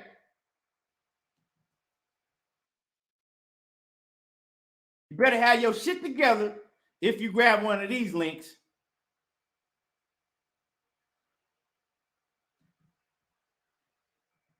Because like I said, these are facts over agendas, false narratives, and flat out lies that y'all been putting out.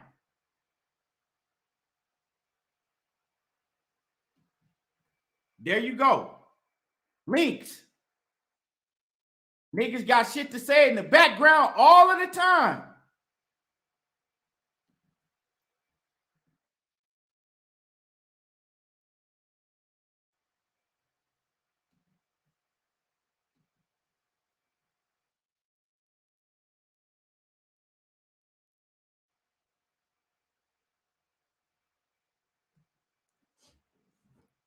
Everybody said everybody was ducking Terence Crawford.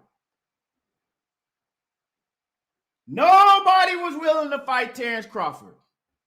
That's what they said.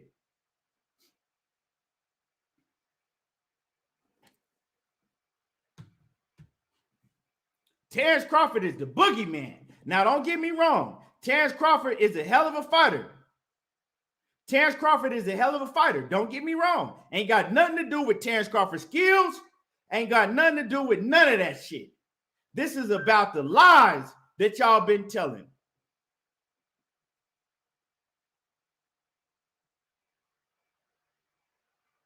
I'm not using no number, Victor. The link is in the chat. If you want to hop on here, the link is in the chat. Straight up and down.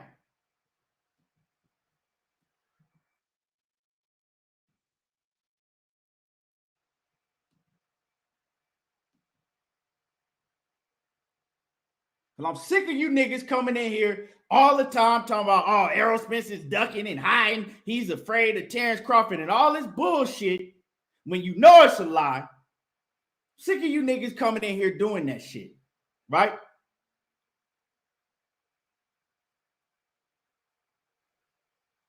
Because if we go to court, you getting shut down in court and you're going to get embarrassed.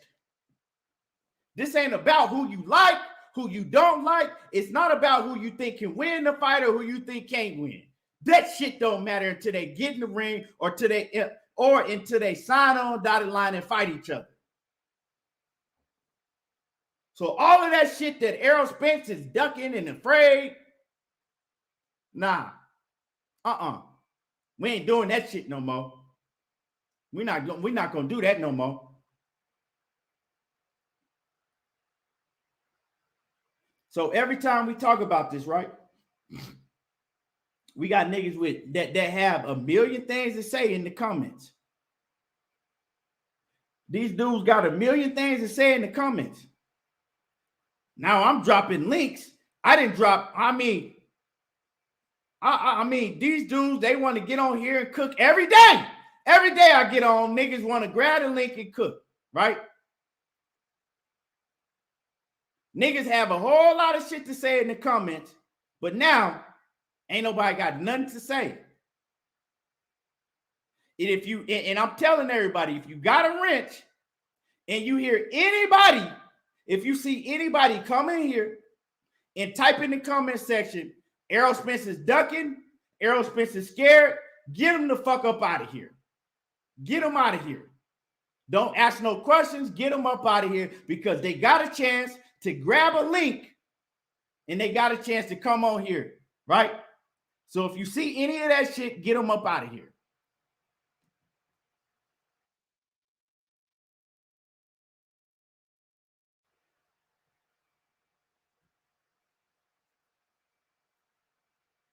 And see, this is why I waited to put my bill down This is why I waited to put my bill down before I dropped the links. You know what I'm saying? This is why I waited. Because, see, I ain't want to drop the link and then niggas get to try to interrupt in and they try to get to, you know what I'm saying, get you off of your point and say all type of other shit that don't mean nothing. I ain't want to have none of that.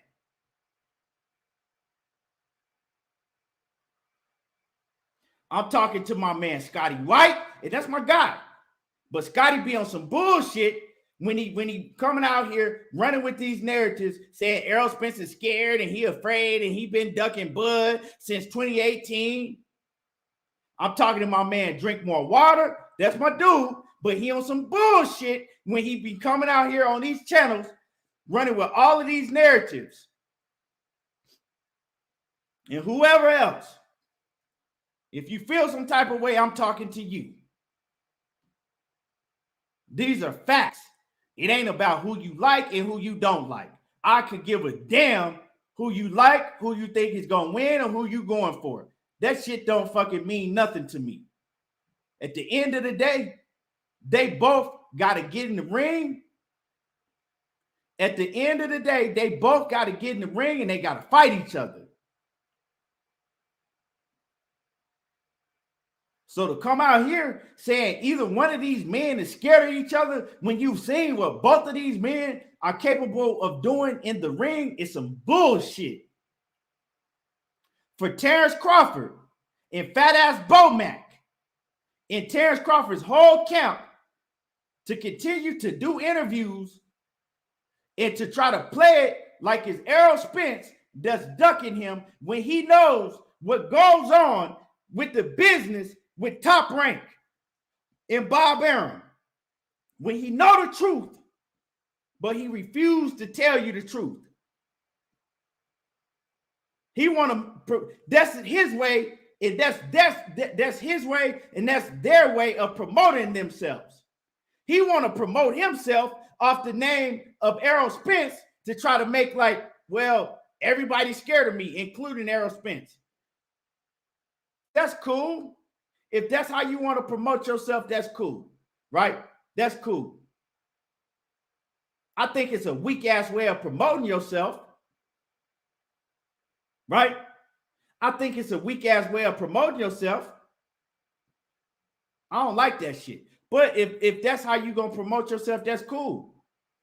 But you ran with these lies for years now. And like I said before I started this show, that shit is going to come to an end. So if anybody, right, if you and somebody on somebody else's channel and you get to arguing with one of these buckethead ass niggas, pull this shit up. Pull this shit up.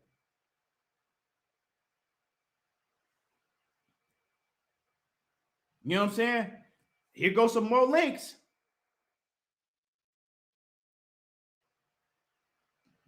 Here goes some more links.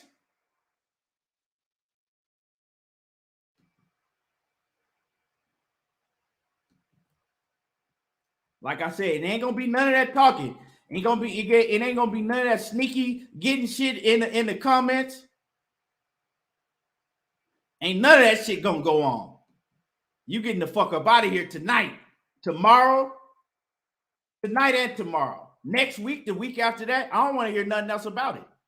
If I drop a link, grab that link if you got something to say.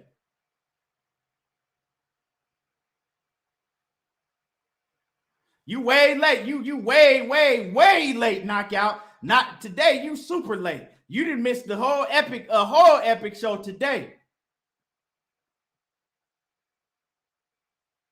You see that? Y'all see that? Don't nobody want to grab no link after I put down that bill.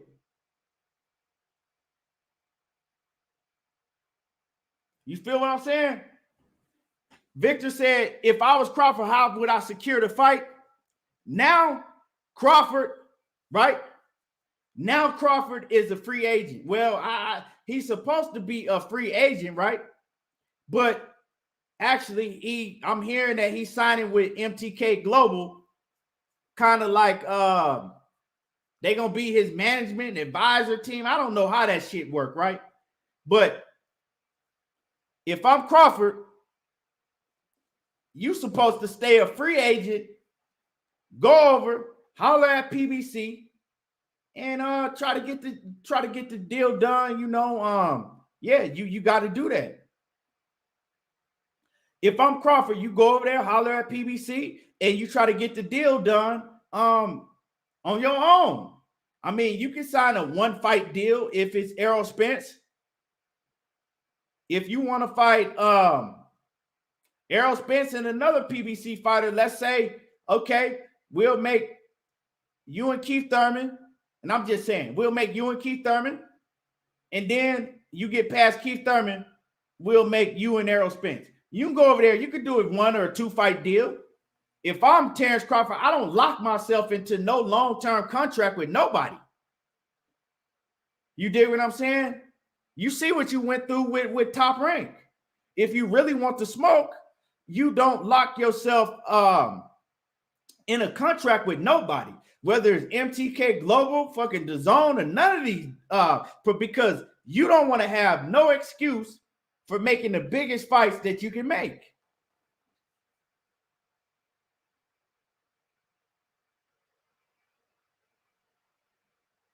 You know what I'm saying? Drink more water. You gonna mean to tell me that you ain't never said that Errol Spence was scared and ducking? Now, I know I'm not tripping. I know I've seen you argue with BFTB. I didn't see you argue with me before on here, talking about it was Errol Spence. Now, Scotty White and the rest of y'all ain't nowhere to be found. World Combat Sport and nobody else ain't nowhere to be found now. No, none of y'all niggas want to grab a link now.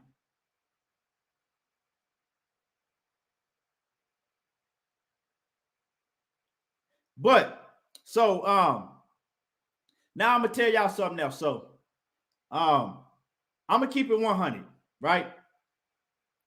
I was watching the videos this weekend, right?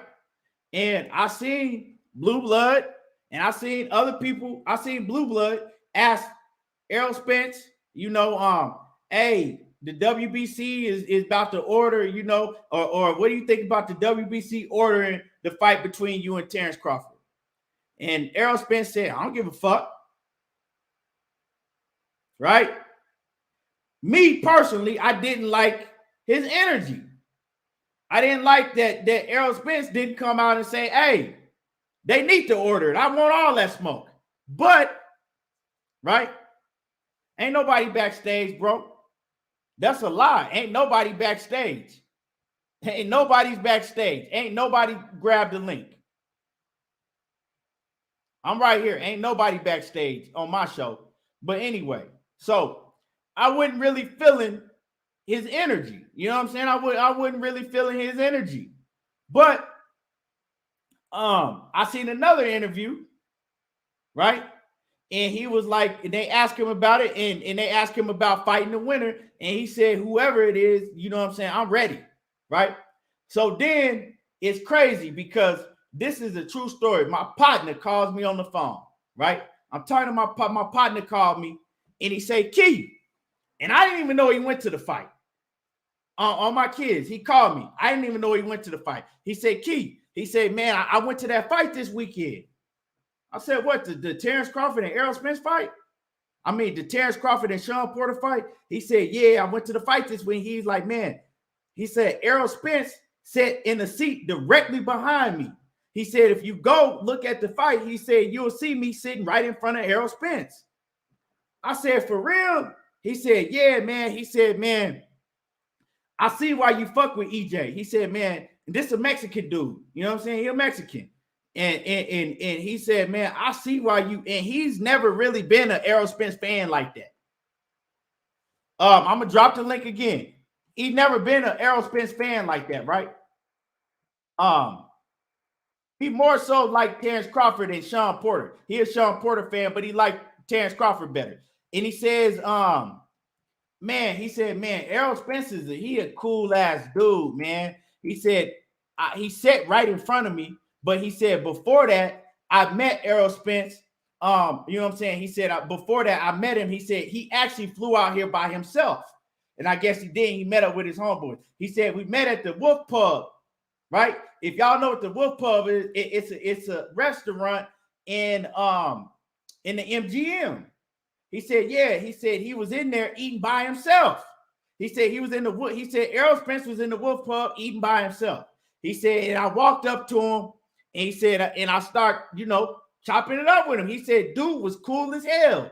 He said, I asked him, like, you know what I'm saying? What's up, man? Like, are you trying to fight the winner of this fight this weekend?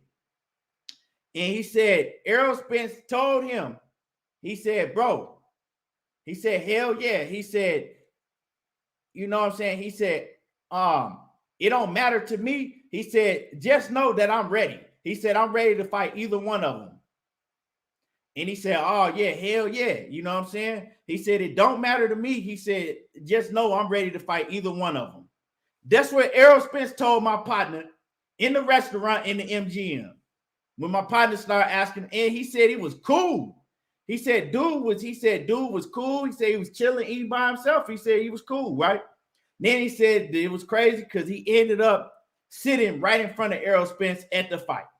And he said at the fight that they was talking back and forth. And he told me this, right? He did tell me this.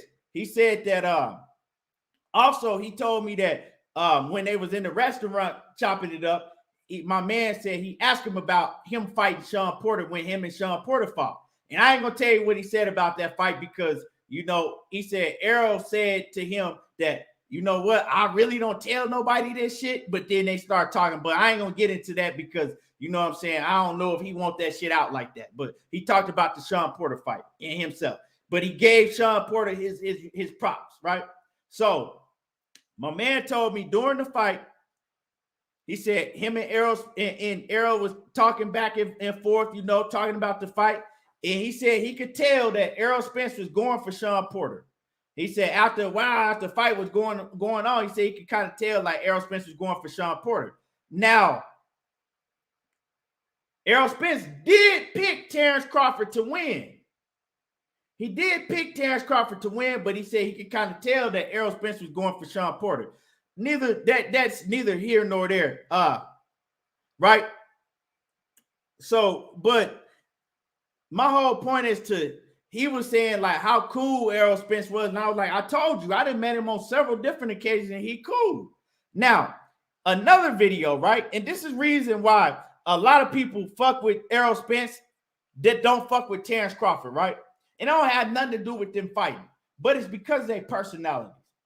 I'm watching the video and Terence Crawford, he's signing something for somebody.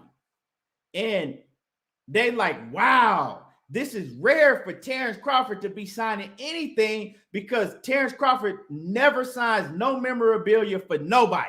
He refuses to sign any memorabilia for anybody. I done met Terence Crawford.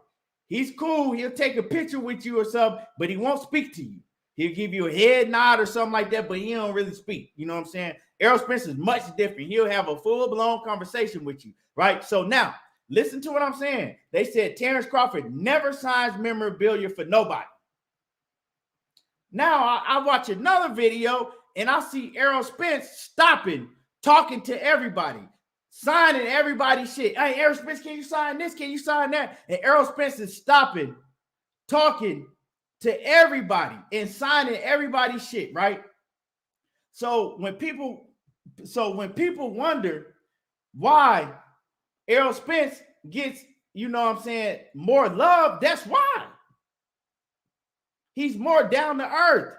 He's more approachable. You dig what I'm saying? He's more down to earth and he's more approachable. And like I said, none of that has to do with them fighting each other or none of that shit, but it has a lot to do with when Bob Arum comes and say, well, Terence Crawford, he don't want to go to the Breakfast Club. He don't want to go to a lot of these, things that we have lined up. He's not, he don't want to promote himself. He's not easy for people to approach. Has a lot to do with that.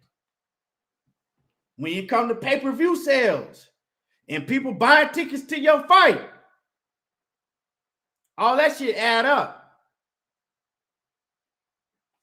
I done dropped a whole bunch of links. Ain't nobody want to come on here about what I was saying. But so anyway, I seen another interview, and like I said, I wasn't feeling one of the interviews I saw with Errol Spence. I wasn't feeling the energy he was giving out. You know, like I don't care. You know what I'm saying? He wasn't really giving out the energy, but he just seemed aggravated, right? But I saw earlier, right? Earlier during when he first got to the MGM, he was asked, and his energy was different. He was like, yeah, he was like, shit, I don't care who, I'm ready. Like, I'm ready. And he also said that he been back to the gym. He said he been in the gym. He was asked, you know, I think Champside asked him, like, man, have you been in the gym? He said, oh, yeah. He said, yeah, I've been in the gym. And he said he coming back to fight, you know, in February or March. He also said that he could spar. He said he haven't sparred yet, but he said his eye is cool. So for everybody that's wondering, well, when can he get back in there and spar? He said his eye is cool. Ain't nothing wrong with his eye no more. He said he can spar. And he said he's going to start sparring and shit soon, but he's already been back in the gym. So, yeah, we on point. We ready. We can get this fight next. We can get this fight next, or we can get it the fight after that. You know what I'm saying? It's really no more excuses. It's no more, like I said, we know the problem was Bob Arum, and my personal opinion, is part of the problem also was Terence Crawford asking for 50-50. When I broke the whole timeline down, I went down everything, and I showed y'all that ain't no way that Terence Crawford was worth getting 50-50. I mean, I broke it down. It wasn't hating. It was just what it was, you know? You said the link ain't working. I don't know. Hold on. Was I dropping the wrong? Hold on. Try it again.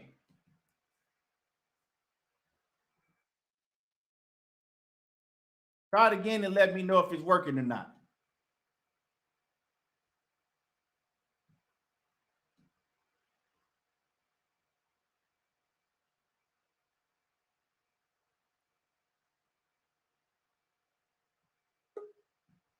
Oh, there we go. There we go. There you go, bro. Yeah, that's the right one. I ain't got nothing to say because I hopped on late and I'm just checking my brother content out.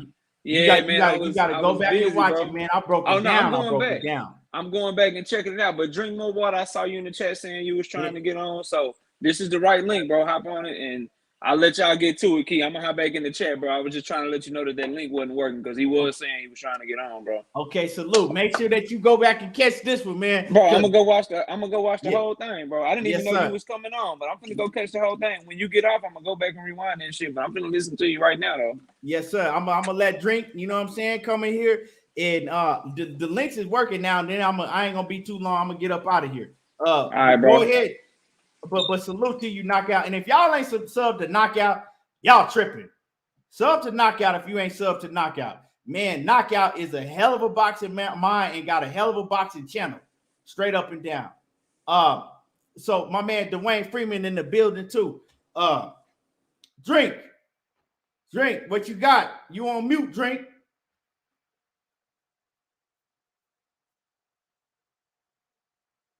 Drink. You in the building? Drink, we can't hear you. Go out and come back in. What's good with it, Dwayne? What's going on with you, Kia?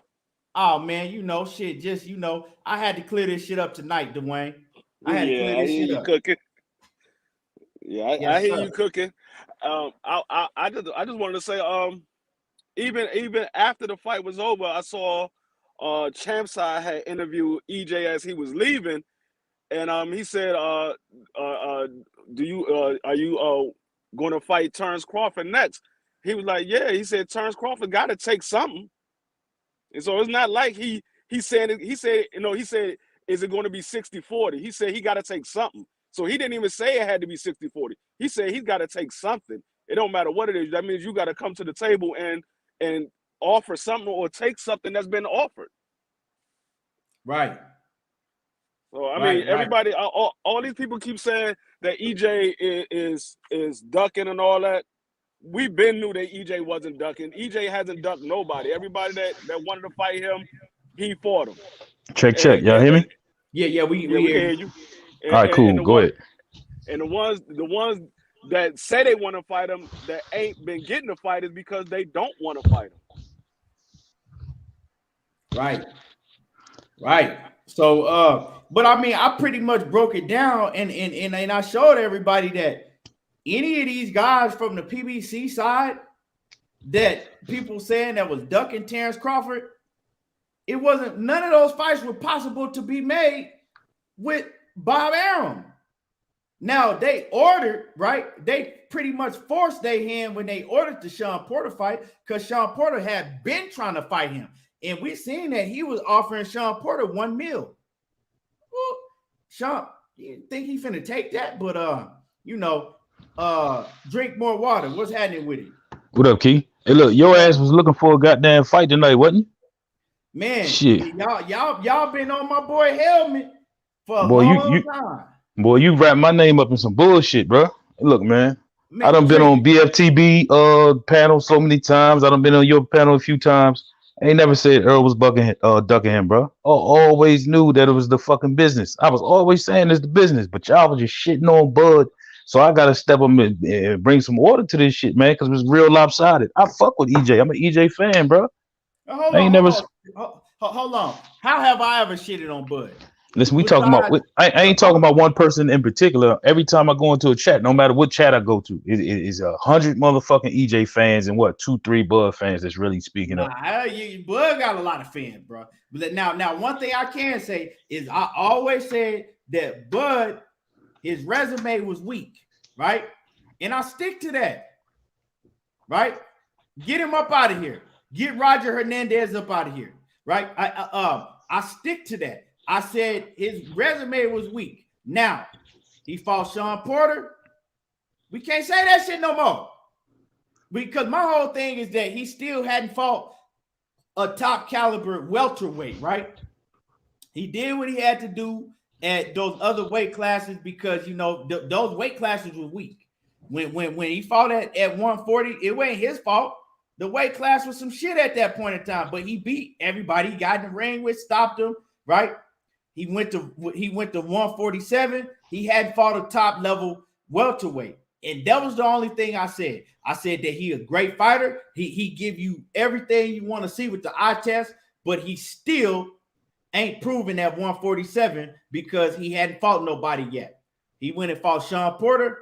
That's past tense. That's it. Yeah, he got Sean out the way, but motherfuckers ain't satisfied. Now they talking about Kenny through the fight. He still can't get no credit, bro. I don't know if you've been checking the temperature of these all the lives throughout the weekend and today, but them niggas still ain't giving them credit, man. I'm satisfied because I'm a real boxing head and I know what I see. Now, I don't like that fucking I'm gonna keep it 100.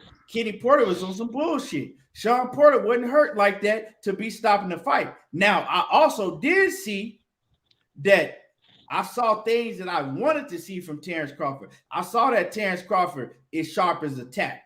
I saw that the man got real bang. He could hit hard. I saw that he had excellent footwork. I saw that his IQ is at the fucking highest of highest, right? I saw that his timing is on point. I saw when he knows he can't get you and he's not, able to figure you out and land like he wants to up top. He'll go to the body and switch it up on you. I saw what I needed to see. I saw that we was watching a great fighter in the ring. Now, does he have flaws? Does he have holes in his game on defense? Yeah. But who the fuck ain't got holes? You see what I'm saying? So I saw personally what I needed to see to give him all of the credit in the world. It still don't take from the fact that Kenny Porter was some bullshit, and that I feel that that I feel that Sean was definitely able to continue, but that don't take nothing away from Bud Crawford. I saw what I need to see. you won't hear me saying that he ain't fought nobody and he ain't proven ever again. Well, you and Knockout and maybe 78.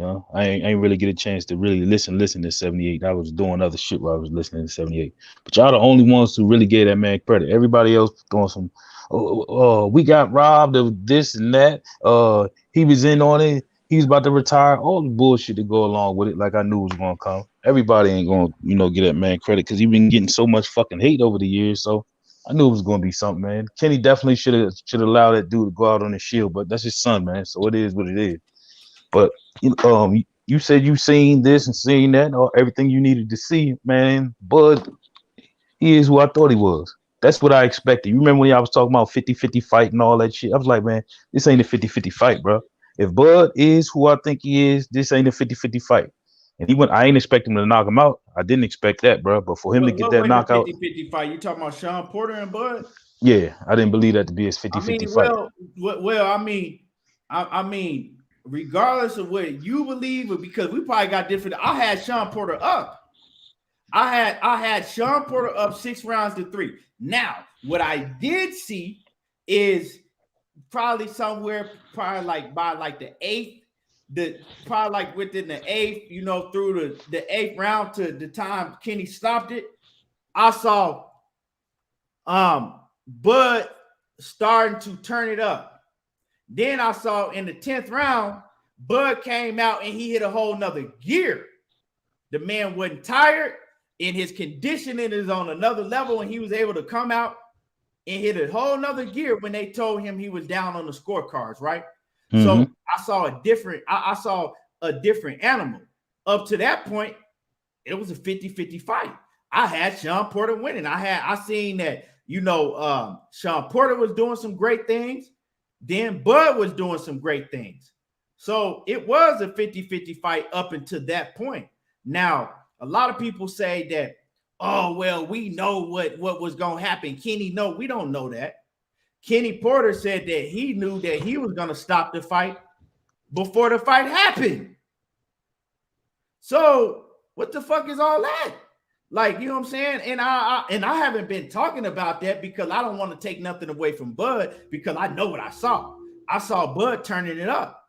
But I've seen Sean Porter, and my belief is Sean Porter's good enough to have finished that fight.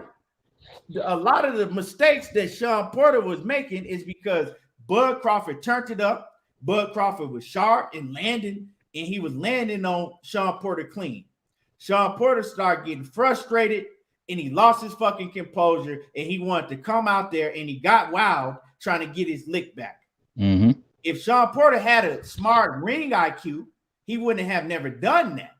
You see what I'm saying? Now, Terence Crawford still was going to turn up on him and win the rounds because Terence Crawford wasn't fading.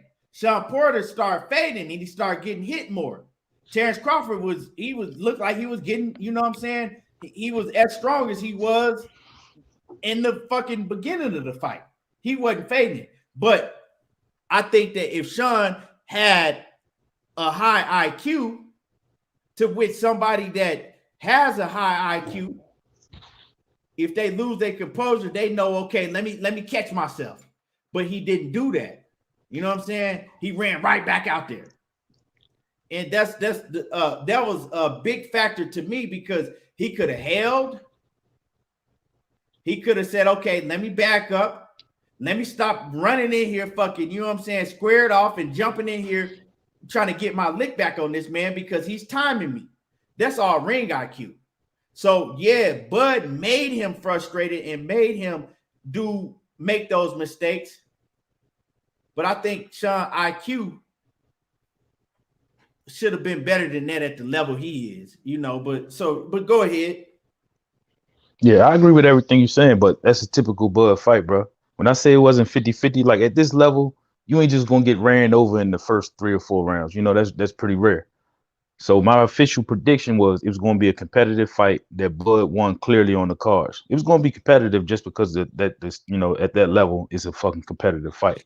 But I knew he was going to take over eventually and it was going to be clear. I just didn't see the knockout coming, but I mean, that was just icing on the cake.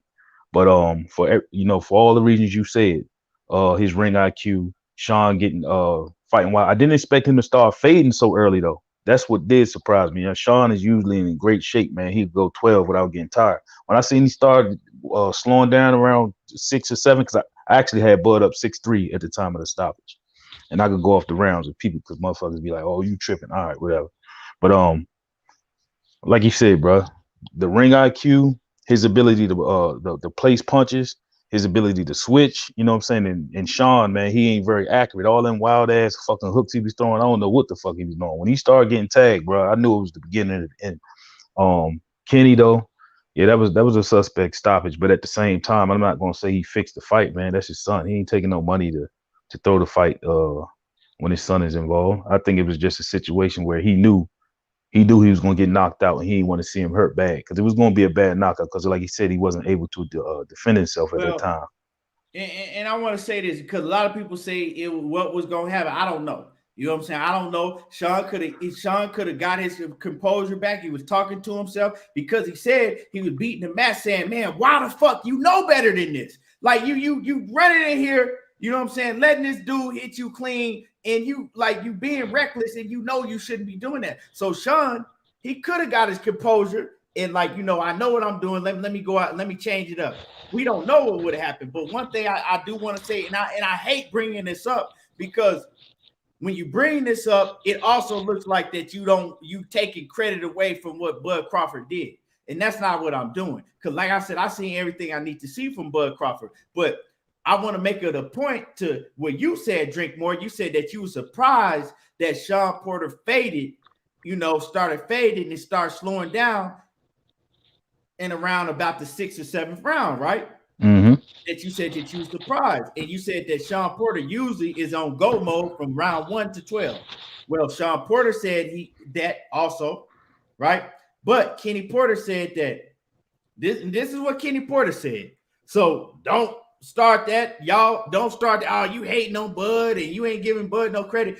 Kenny Porter said, look, I said that I was going to stop the fight before it even happened because I saw that Sean Porter did not, and this is afterwards. This is backstage after he said what he said in the ring, right? He said, I saw that Sean Porter did not prepare for this fight like he did for Errol Spence. He said he got up for the Errol Spence fight. He said he did everything that he was supposed to do and everything I asked him to do when he fought Errol Spence. Somehow he got up for that fight. He said doing this, he said he did not prepare like he was supposed to.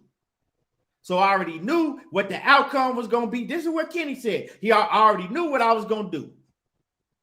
So that's Kenny. He said that Sean didn't prepare for this fight like he did Errol Spence.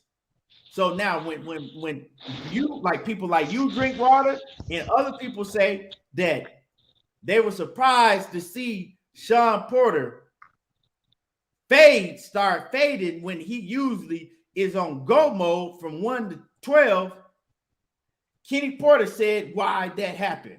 Now, is that taking anything away from Terence Crawford? No. That ain't no Terence Crawford. Crawford did what he had to do. And I know it sounds like, oh, well, a lot of people going to take what Kenny Porter said and say that Sean wasn't the same Sean that fought Errol Spence. I'm not going to say that. I'm not going to say that. You know what I'm saying? But I'm just saying what Kenny said. Well, what I took from that, and it reflected in the ring from him fading that early, bro. That's not the typical Sean that we do see. Kenny said he didn't see what he wanted to see in training. I guess he has a certain level of expectation as far as the training go, and if he didn't meet the expectation, like if he watched the 24/7 or whatever you want to call it, 24/7, and he was yelling at Sean, if you don't train, if you don't do what I tell you to do, you're not going to win this fight. You can't win. You know what I'm talking about? Did you see that? Did you watch? Okay, so right. So he was basically saying that he didn't do what I told him to do. So I already knew how it was going to go. So I knew it was going. This is how I took it. He wasn't doing what I wanted him to do in training. Therefore, I knew how this fight was going to go. And when it got to that point, I was already had it in my head. I was going to stop the fight. That's how I took it. So right. And I want to say, like Dreezy KO said, he said it was the body shots as well. And that's another thing I want to give Bud Crawford for, because like I said, when Bud Crawford made the adjustments, when we seen he was trying to time Sean and he was barely missing, well, then he started going down to the body, right? And now Sean, he usually can take all of that, but if he didn't train, if he wasn't in his shape, as he couldn't take them body shots. But that's on Bud Crawford for noticing that and making the adjustment. So either way it go, Bud still did what he was supposed to do, capitalized, and did what he had to do. So I'm gonna give him credit, full credit. Right. I mean, he couldn't pull out the fight. Kenny didn't see what he wanted to see, but he couldn't pull out the fight. So it was what it was. So he said, as a trainer and as his dad, I was going to do what's best for him and, his future. And he didn't know he was retiring because Sean, dropped that on him in a post-fight. But, if he expected him to be able to go on and fight, man, you got to do that. But Sean wasn't that hurt. He wasn't to the point where his ass couldn't continue. Definitely, he got up, man. He should have allowed that dude to, go out on the shield. Or at least, take a few more punches and look like he was in trouble before he stopped it. But he made his decision, and it is what it is. And Sean said one thing, right, that lets me know that he was more, basically frustration. He let his frustration get to him. This is what Sean said. Sean said that he was more hurt from and I'll argue with people about this. I've argued people down when they said that Errol Spence hurt Sean Porter. I argued with people. I said Errol Spence didn't hurt Sean Porter. I said it was a flash knockdown. Sean Porter was good. He jumped right back up. He started pounding his glove. He wasn't hurt. And I've argued with people about this, right? Sean Porter says, well, I was hurt more if you ask. He said the shot that Errol Spence hit me with, it hurt me more than what I got hit with Bud Crawford. But he said the thing with Bud is I was getting hit clean, and I wasn't used to getting hit that clean. He said because I saw it, I knew what I was doing wrong, but I continued to do it. And he was like, I lost my composure because I was getting hit so cleanly, and I had never, I wasn't used to being hit that cleanly by nobody, and he was hitting me clean. So yeah, so I mean, he kept it real on both ends. So on one side, he's essentially telling you that Bud was more sharper than Errol Spence because he was able to catch him clean, right? More so. But then he said, when people want to say how hurt was he? Well, he said, I was actually more hurt than, when Errol Spence dropped me. Now, Errol Spence shit was a clean, he hit him clean. If you go back and watch the time that the first knockdown that when Bud dropped him, Sean Porter's feet was kind of crossed, right? That he was kind of squared off. He was and he was dipping down low, and Bud Crawford caught him with a timing shot in the chest that set him down. That was more of a timing knockdown. I catch you right there, and bam! It was a hard shot to the chest, but it was more of a timing knockdown. He hopped back up. The second knockdown, Bud Crawford hit him with a fucking nasty temple shot. Sean Porter didn't go down, right? He ducking to the ground, coming back, trying to come back up. And then he was real low, and then got hit with that hook. Crawford hit him in the back of the head with like a cuffing shot that kind of like drove his momentum, and he went down. Now, part of the reason that Sean Porter went down, I think he kind of went down on his own the second time to get out of the way of what Terence Crawford was throwing. And when he was going down, Terence Crawford caught him with like a cuffing shot behind the head. It wasn't no hard ass shot. In the rest of the shots, if you see, he missed. He missed the rest of the shot. He only really landed that one shot to the temple. But when he landed that temple shot, Sean Porter didn't drop. He was still trying to duck, and then he went down. I think, like I said, I think a part of him going down was he was in a bad fucking position, and he knew he had to get up out of that fight. That's why when he went down, he started punching on the mat like fuck, you know. It's the second time. Now I'm down on the scorecards now. And he was frustrated. So it wasn't that man was hurt.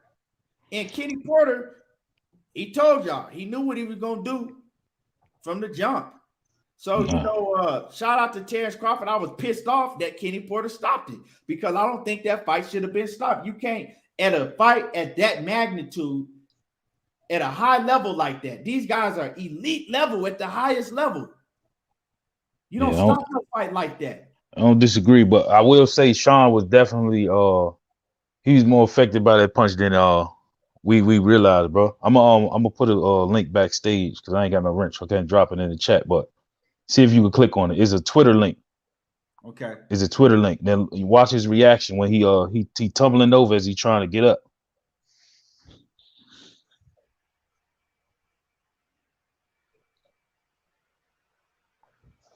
This the ringside view right here. You see him, his gloves, the way he trying to get up. He hitting the thing. I mean, he kind of moved to the side a little bit, but when he popped up, he was cool. Like when he popped up, his legs was under him. He was good. Like when he popped up. So yeah. I mean, yeah, that was just a weird little, you know.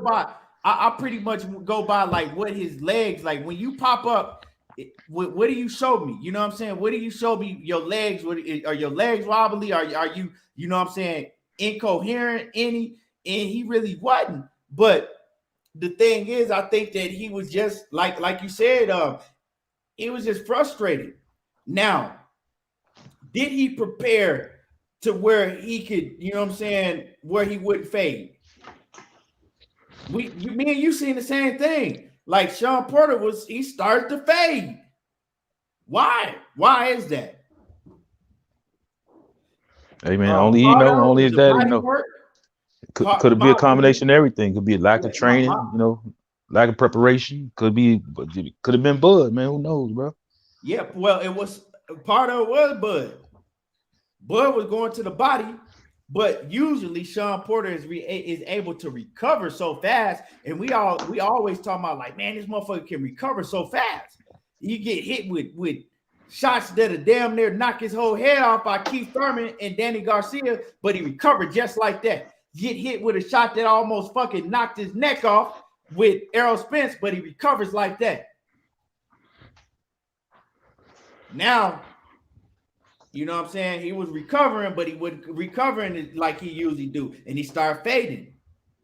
So, I mean, Kenny Porter, what he was saying, it might have been a lot of validity to what he was saying.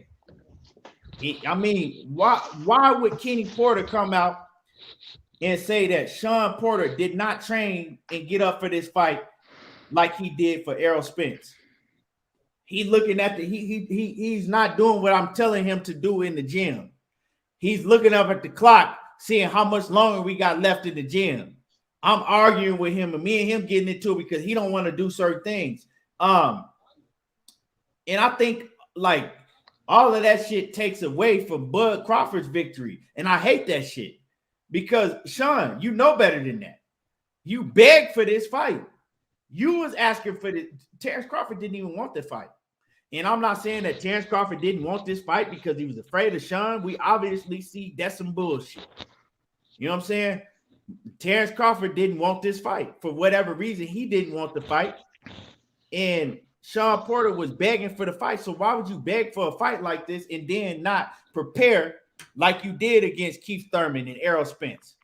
Sean didn't really beg for this fight, though. This goes back to another thing we've been arguing over the years, man, as far as this Sean Porter and Bud Crawford. They both agreed they wasn't going to fight. They played their fringe angle and all that bullshit. But when they was at the height of this, Bud need to fight Sean. Bud need to fight Sean after the EJ fight. What did he say before the EJ fight? Business not being pushed that way. And he's not being. As a matter of fact, if y'all look at my channel, I got a clip on there when everybody was saying Bud was ducking at Sean. I put a clip up on there from Max on Boxing, where he basically saying he don't want the fight. So he wasn't clamoring for the fight until that was his last resort. It was nowhere else for him to go, really, as far as the big money fights. Keith not fighting, and I don't think he was going to fight him again. Danny, he already beat him. He wanted the rematch with EJ. It was no telling when he was coming back with the eye injury and everything. And Ugas, he wasn't going to fight him. He was trying to get the EJ payday. So it was his last resort, man. And like I said, until PBC run out of options for these dudes, that's when they're going to step up and fight. And it just so happened to be in Bud's last fight on his contract. So he wasn't clamoring for the fight over all these years. None of them were. It was always the fucking business. And Al was telling them, look, y'all going to fight each other on this side. We going to make all this money. Bob wasn't putting up the money to make the fight. So the shit was never going to happen. Right. Now, Kenny throwing in the towel, right? And I talk about how a lot of the things that when we seen Sean Porter getting dropped, a lot of that was because of the mistakes that he was making. He lost his composure, like he said it, and he just ran in that wild trying to get his lick back. Now, do you think another reason Kenny might have thrown in the towel because he seen Sean Porter was like, fuck that, I'm getting my lick back, I fuck defense, and he seen that, and he knew, like, okay, Sean Porter is throwing everything out the window. He just don't give a fuck right now, so I'm gonna just stop this shit before he get his ass hurt. Yeah, I think that definitely played a part because he was just that motherfucker just swinging crazy. I was like, what the fuck is Sean doing right now, bro? You're not going to beat Bud like that. But it looked like that was his last stand. That's what it looked like. He just knew He knew what was coming. It looked like it was his last stand, and he was just going all out. Because we seen him when we've seen Sean Porter when he gets to, like, you know what I'm saying, going at people, his shit is always controlled. You know what I'm saying? He go and you know what I'm saying. He even if you catch him on the flash knockdown, he'll come back and he'll make sure he got his defense tight, and he'll, you know what I'm saying. Even with Errol Spence, he came back and he was like, okay, I got caught. I'm going in there and I'm trying to brawl with him, but it's controlled. He was out of control with Terence Crawford. If you go look back at the clips, his back leg was all the way up off the canvas. His head was in the air, and he was just looping shots like that and wasn't even bringing his defense back up. Well, I think it might have been a situation where the fucking game plan went out the window. Once he started getting touched so frequently, man, the game plan went out the window. Like I said, that was his last stand. Like, shit, man. If I'm going to go out like this, I'm gonna go out swinging, literally. And that's pretty much what he said. You know, he said that, you know, that he just lost his composure. He said he was getting hit clean. He started getting hit clean. He wasn't used to getting hit that clean, and he lost his composure. And so we got to give that credit to Terence Crawford. Who was he in the ring with to make him lose his composure? Terence Crawford.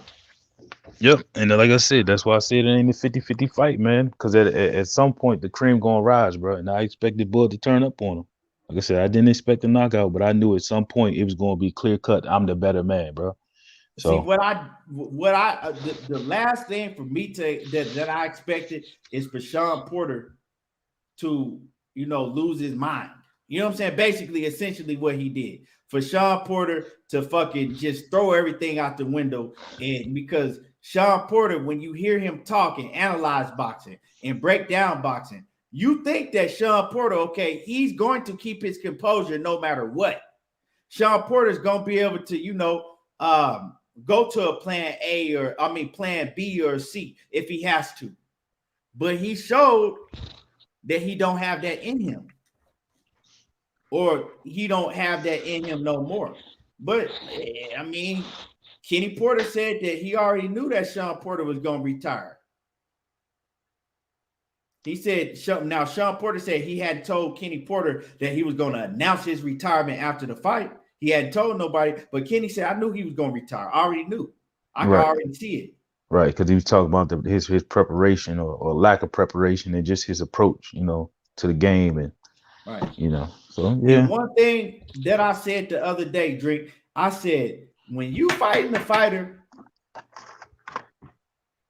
when you going into a fight, the wrong type of, you don't go into no fight with an Errol Spence or a Terence Crawford with 1 foot out the door. Knowing, you know what I'm saying, I'm pretty much done. You don't go into training camp against a fighter on that level with 1 foot out the door, and you don't go into a fight like that because that's dangerous. That's dangerous. You know what I'm saying? That's dangerous. Yeah, but he had to do it for a payday. If he already made up his mind that, all right, man, my next fight, I'm done. Who else was he going to pick? He wasn't going to get the money for for the reason I just explained with all the other PBC fighters that was wrapped up. If he wanted that type of money, Boots would have been, same result in my opinion. So I mean, and then the money not there for Boots right now anyway.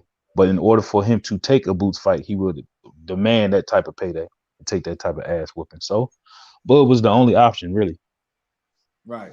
If he said, I'm going to retire after my next fight, let me go ahead and fight Bud and get a good payday and just ride off into the sunset. So that's how I see it. Yeah, man, that's yeah, man, that's like pretty much and I had Bud Crawford. I had him up until this point. I had him probably like maybe 4 on my pound for pound list. I thought about it and I didn't move him above Canelo. And the reason is because Canelo, you know what I'm saying? Like he got a great resume and things of that nature, but I think that he's moving around and we've seen that Canelo had a chance to fight at 160 and become undisputed, right? Mm-hmm. He had a chance to be undisputed at 154, right? Both of those weight classes, at 160, he only had one more fighter to fight, and that was Demetrius Andrade. At 154, I think he had Charlo and Demetrius Andrade to fight. Two fighters left, right? Did both Charlos have belts? I know at least one of them had. Did both of them have belts when he was at 54?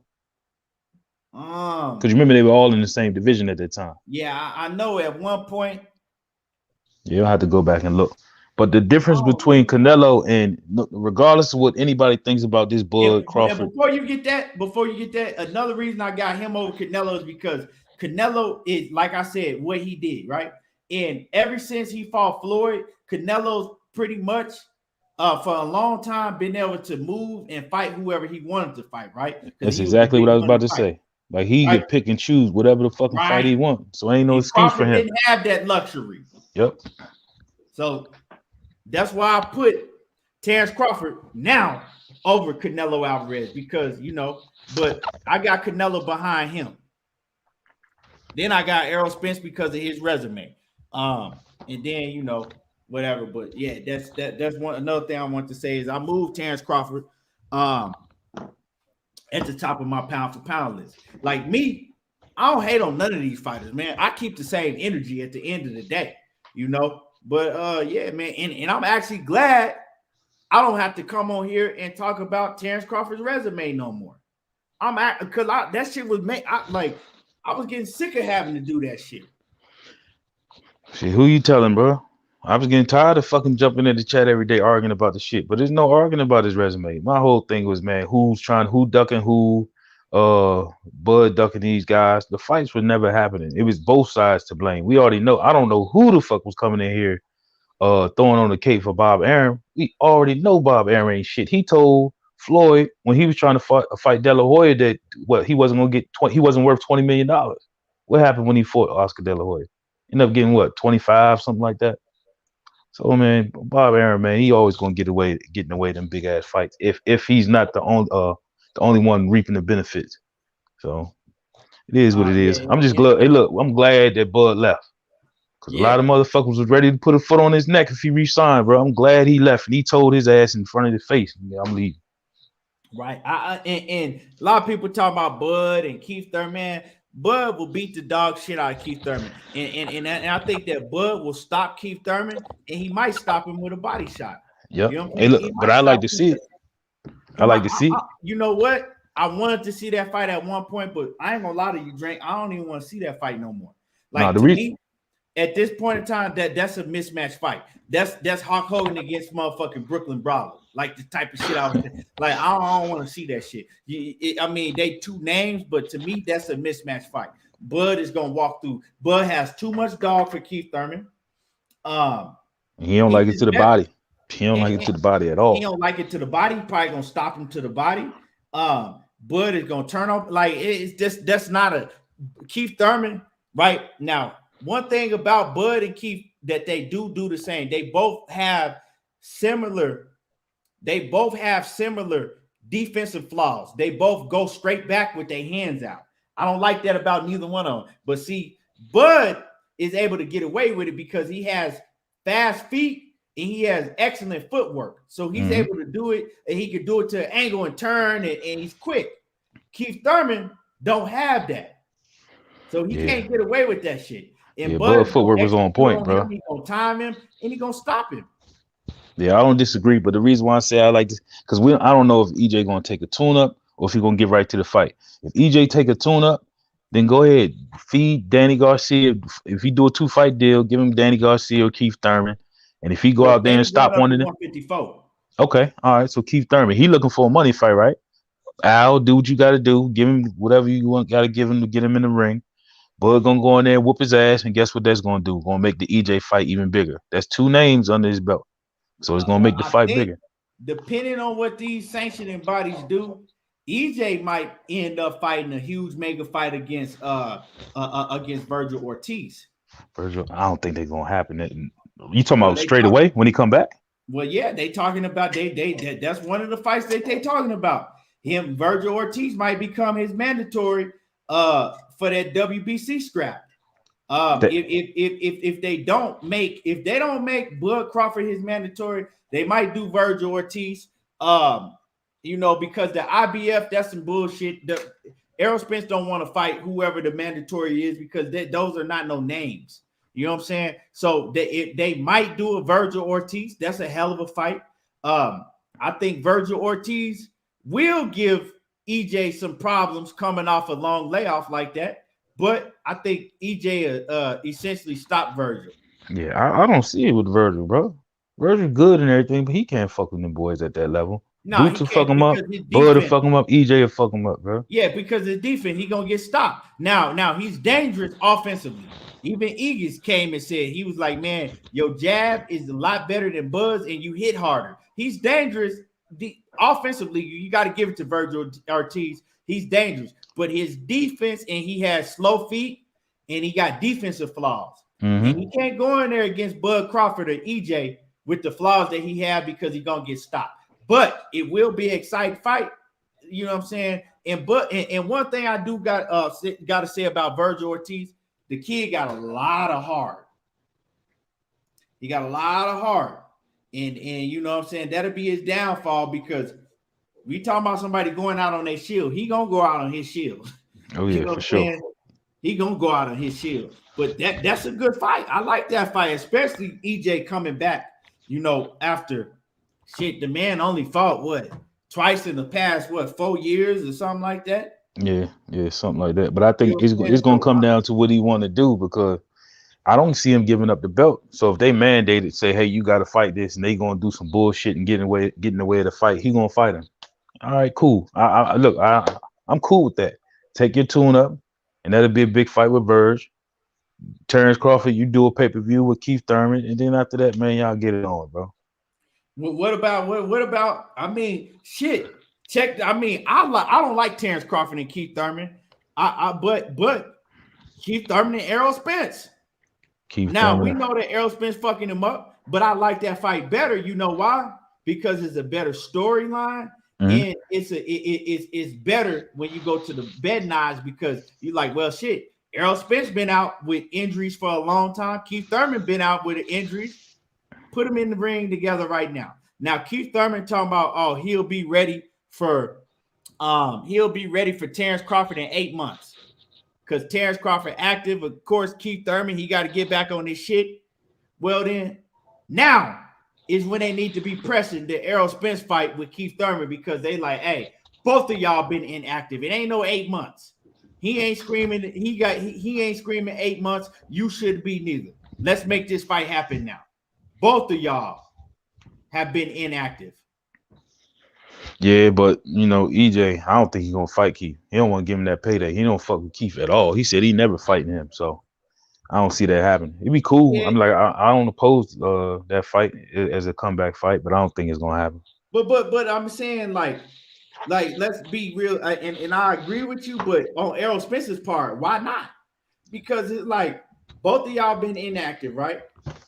If you're not gonna go out there and fight a Virgil Ortiz, we know that they're not letting you fight Ugas, right?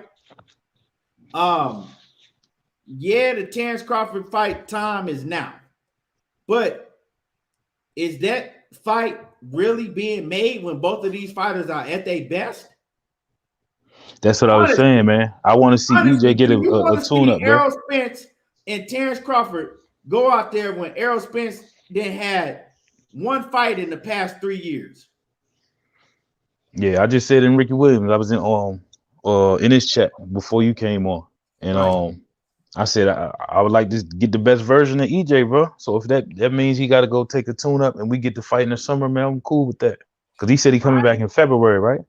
He said March or something like that. March or So what is a better play than both you and Keith Thurman get in the ring, fight each other in March or whatever, have a big fight. You got Keith Thurman got plenty enough time to get ready. You got enough time to get ready, right? Fight in March. The winner of that fight, y'all already setting it up to fight Terence Crawford. We know who's gonna win that fight. You know what I'm saying? Pretty much, we don't know, but we pretty much gonna be all in agreement that, you know what I'm saying, Errol Spence is gonna beat Keith Thurman. You know what I'm saying? Probably stop him. I got Errol Spence stopping Keith Thurman. Mm-hmm. And yeah, and then that's perfect. You coming off a high profile fight, you and Keith Thurman, and then go straight into a Terence Crawford fight. Meanwhile, Terence Crawford can fight Virgil Ortiz. Yeah, they're not gonna give him Virgil Ortiz. I don't get Virgil Ortiz fighting neither one of them. Well, Virgil been crying about it. Virgil been saying that he want to fight Terence Crawford for that belt. So put him on. Put him. Let's see if he really real about wanting to fight Terence Crawford. And you make those two, because those right there are two. They are two. If they ain't mega fights, they right up under it. Both of them fights are a hell of a fight. And what you do is you put those two fights together, and doing that, you promote the fight next, right? So basically, you kind of do what Holyfield and Mike Tyson did back in the day. If people remember, or if you don't remember, Holyfield and Mike Tyson, they had signed to fight each other way back in 1990. Mm-hmm. They was Buster Douglas. Yeah, and Holyfield had to go out and he had to beat, was it Michael was it Dokes? It could have been. I can't remember. I was a little kid then, so I can't really say. I think Holyfield had to beat Dokes, and he went out, or was it Stewart? It was one of them. I can't remember, right? Holyfield had to go and get the job done and win his fight, and Mike Tyson had to go win his fight. Holyfield won by KO. Mm-hmm. Holyfield got his dude up out of there. Mike Tyson ended up losing to Buster Douglas, so the fight didn't happen, but they already had agreed that the fight was going to happen next.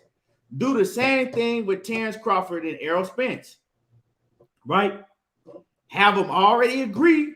All they got to do, Errol Spence, you got to get past Keith Thurman, and Terence Crawford, you got to get past Virgil Ortiz, right? Something like that. If they do something like that, that fight would be fucking. We know that fight big now. That fight will be 2 times bigger than what it is now. Because then you looking and you know what I'm saying, it builds the suspense. Like, damn, now they both been in mega fights, and we already know what's next. Yeah, I agree, but the only thing about it, I don't think Virgil Ortiz fighting either one of them. Oscar De La Hoya ain't gonna allow that shit. He with the Golden Boy, so yeah, it ain't gonna happen. Whatever's gonna happen, if Bud decides to go over there to PBC, whoever he fights, they gonna be with PBC. So we'll see. Well, Bud ain't going to PBC. That's already that's 100%. He not going to PBC. I'm talking about like if he do a 2-fight deal, he ain't gonna be officially signed, but if he doing as a free agent move like Canelo. Well, from what I'm hearing from Bud's mouth directly, that he's not doing no deal with PBC. Now, if he does a 1-fight deal, he might do that. But from what I'm hearing from Bud's mouth directly, he's not doing no multiple fight, nothing with PBC. They start throwing them fucking numbers at him.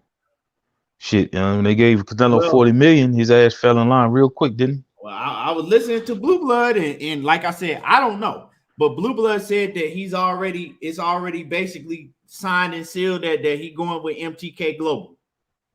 Okay, who the fuck he gonna fight on the MTK, or is he just? I mean, because Daniel Kinahan is already his advisor, so he going over there to fight. Who the fuck he gonna fight on MTK? We back at square one, bro. Unless they gonna do business with PBC. I mean, like I said, I'm not familiar with MTK Global doing no business with PBC. I might be wrong. Tyson Fury, the only one I could think of. It might be somebody else, but Tyson Fury is obviously the biggest name. But MTK Global, they do all their business with fucking Top Rank, don't they? And Eddie Hearn, do they work with Eddie Hearn? I don't know, man. I have to go and look at their fighters. They work with Top Rank. I know that for a fact. Now, I never heard MTK Global doing no business with the PBC, but I don't know. And then you got to think like this, right? Right? Because I broke this down before.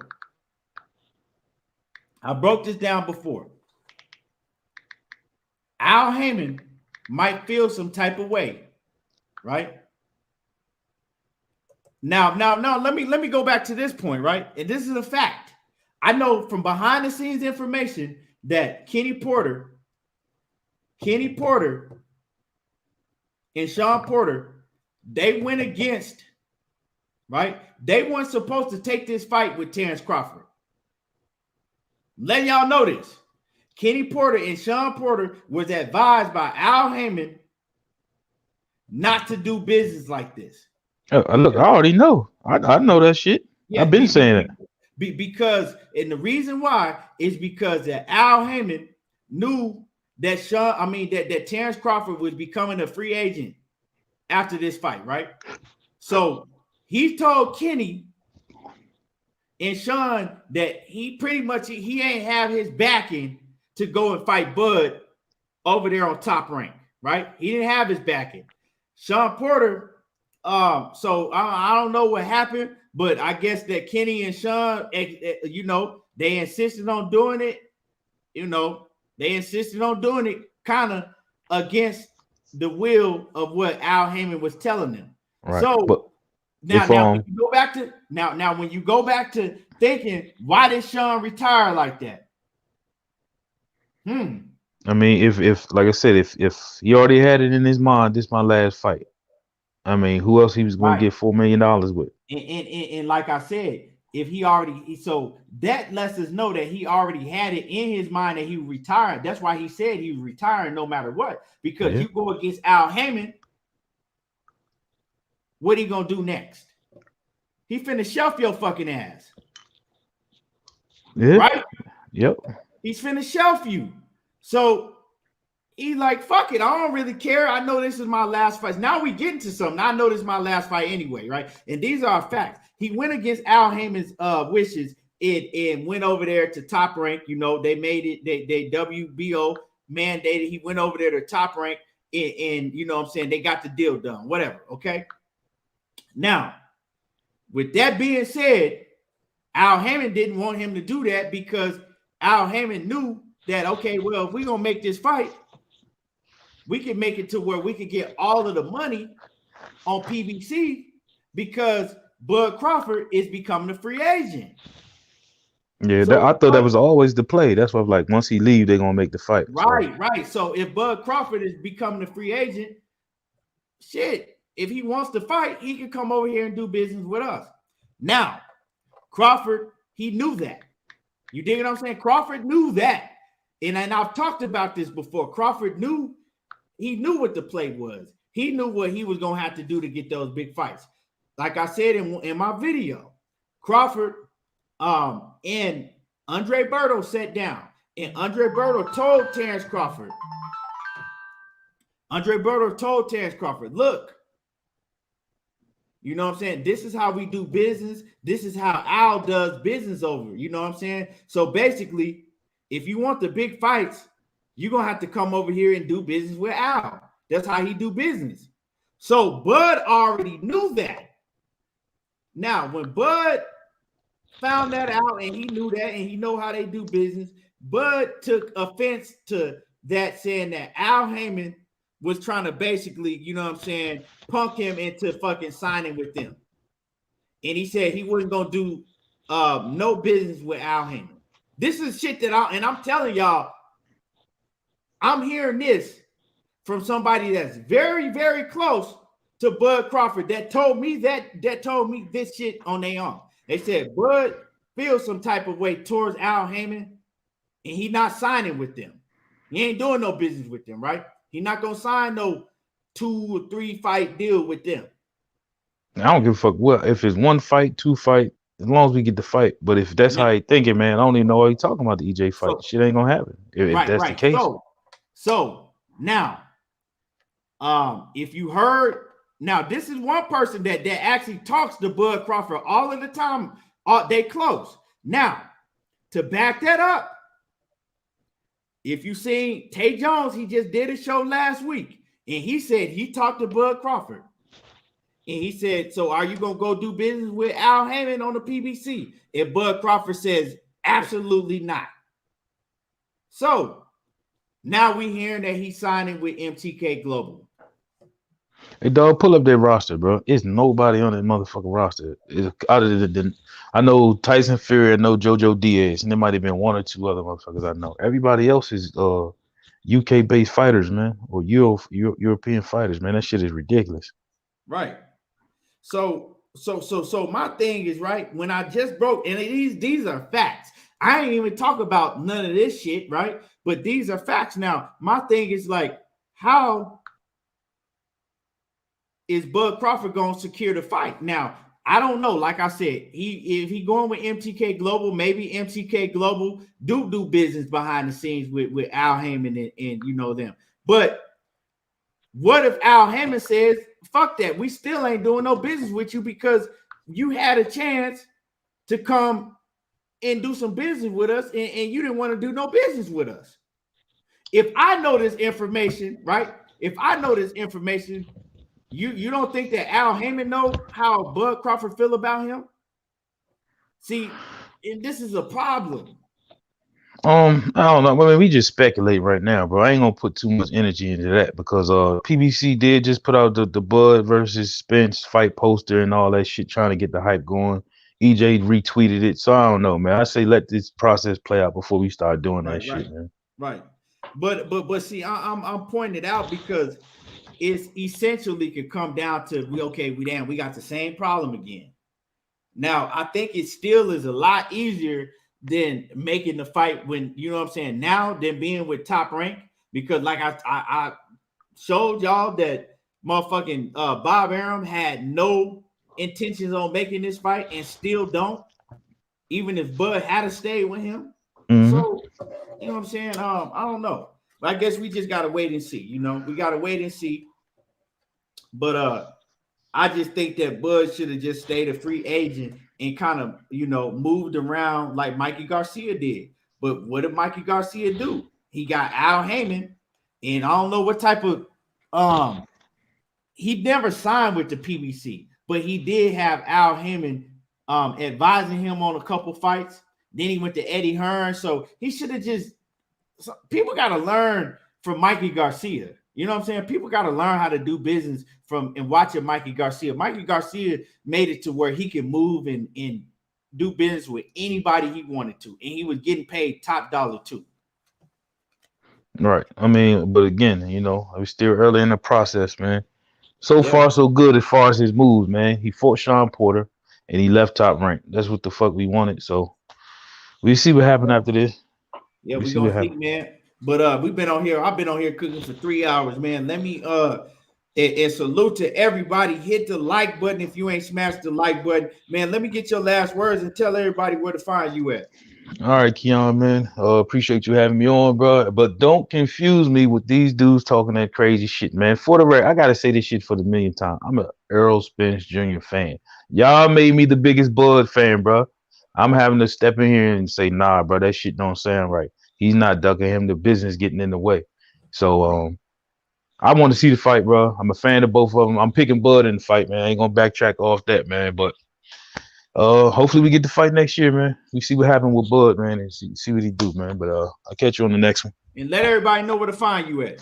Man, I'm on YouTube in the chat, bro. I ain't got no channel. I don't put up no content, man. But y'all gonna see me, man. Y'all know I Yes, sir. Yes, sir. Salute to you. And salute to everybody that came through. You know, if you missed the breakdown, make sure that you go watch.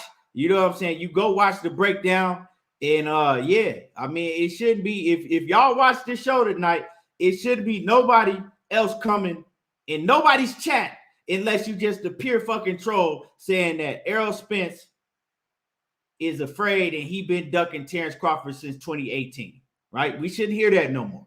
But yeah, I appreciate everybody that came through, showed love, hit the like button, and y'all already know how I do. There you go talking that boxing again, and I'm gone.